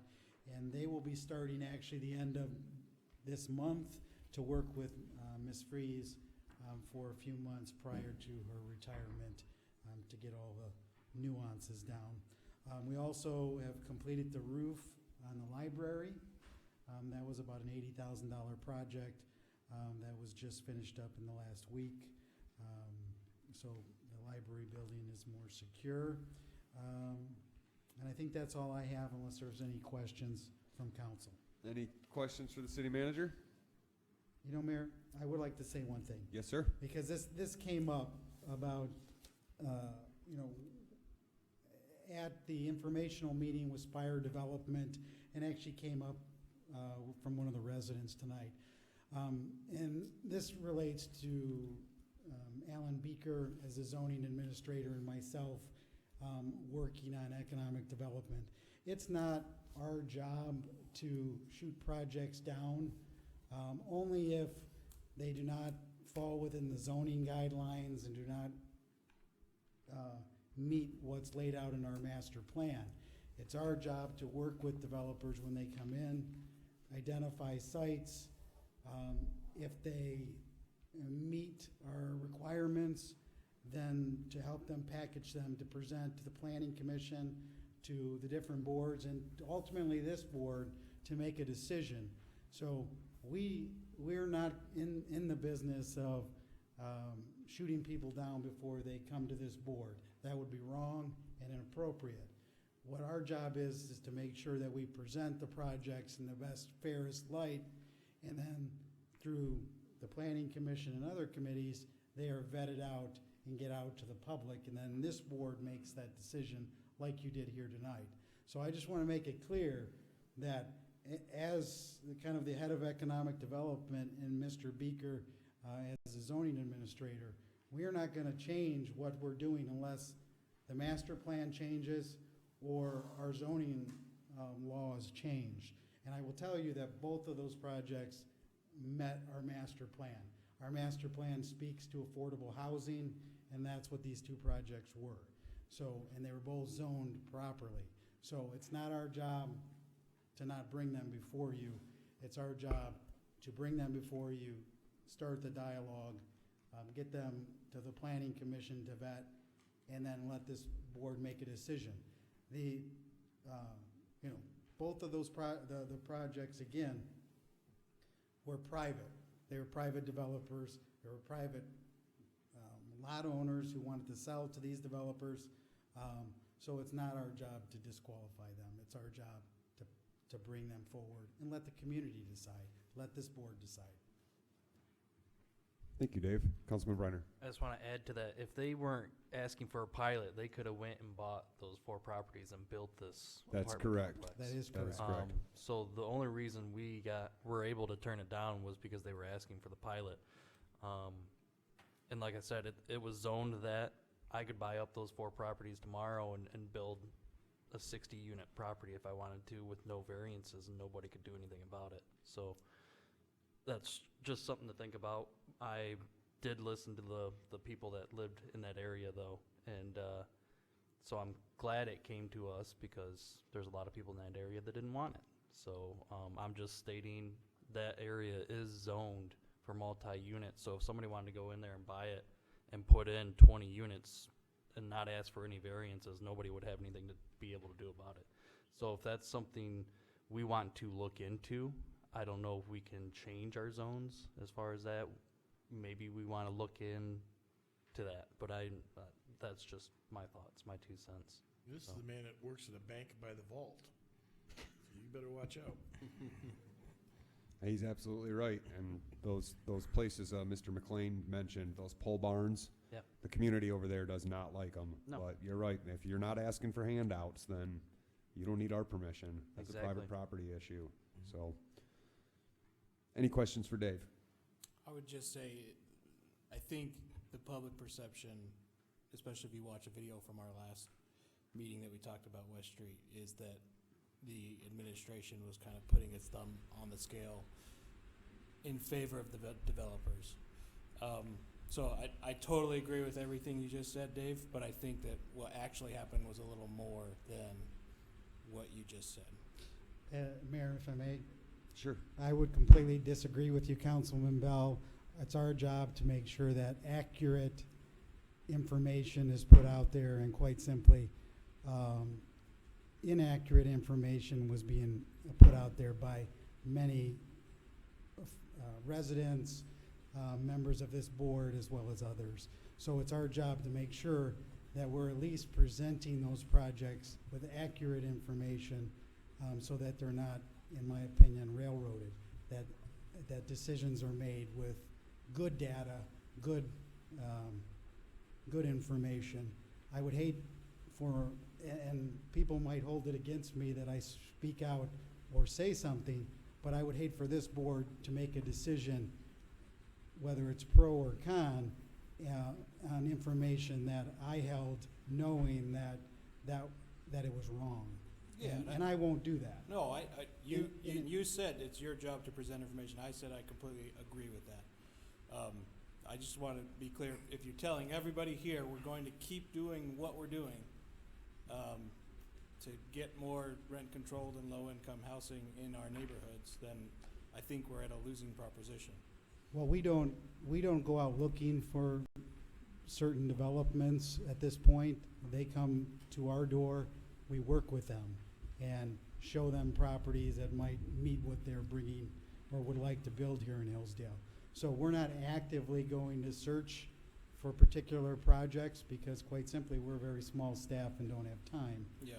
But if they come here, we will I agree. work with them. Yeah, I'm totally in agreement. Sorry. Don't mean to beat a dead horse. Just, I think the perception was a little different. So. I'd entertain a motion to extend this meeting. So moved. Support. Motion on the floor from Councilman Briner, seconded by Councilman Bell to extend this meeting. All in favor? Aye. Any opposed? May I please have a roll call vote, City Clerk? Call for division. You're serious? I'm serious. Okay. We have a no vote. have a We no need a roll vote. call vote. Okay. Mayor Stockford, No. Councilperson Bell, Yes. Reiner, Yes. Beer, Yes. Morrissey, Yes. Sharp, No. Stuchel, Yes. Pratt, Yes. Zeiser. Yes. It's extended. Thank we have you, an agenda City Clerk. to get through. Any more questions for Dave?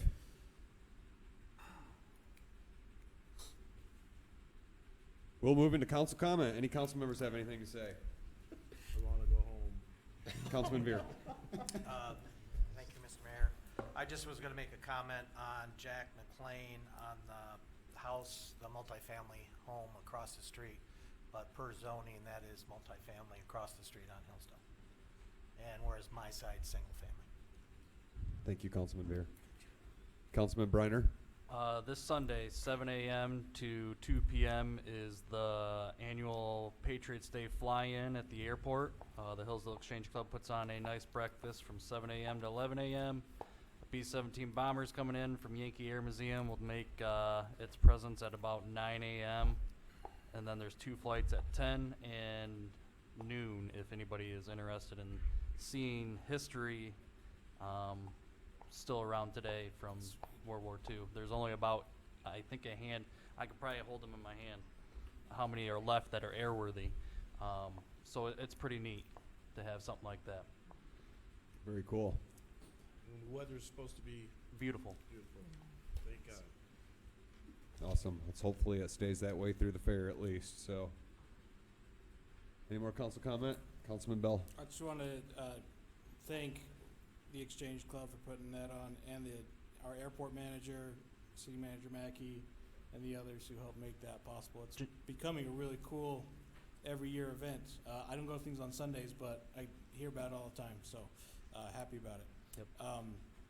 And as far as the zoning goes, I think Ray's on the right track. You know, we have a good public participation here. Let's capitalize on that and start working with planning and zoning to figure out how we can encourage enterprise in that area and, you know, near the houses that are there being fixed up and things like that. So I intend to do that with whoever wants to help. Awesome. Thanks. Councilman Stuchel. Yes, I would like to publicly give Mr. Veer our condolences. His mother passed away, and she was a pillar of this community. She set the bar high for everybody. She was an incredible woman, and I'm just deeply sorry for your loss, Tony. I would echo that.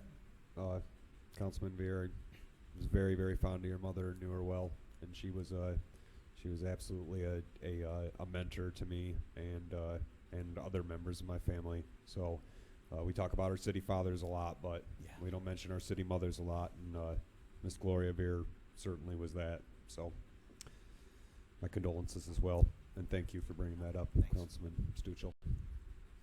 Any more council comment? Motion to adjourn. So, second it.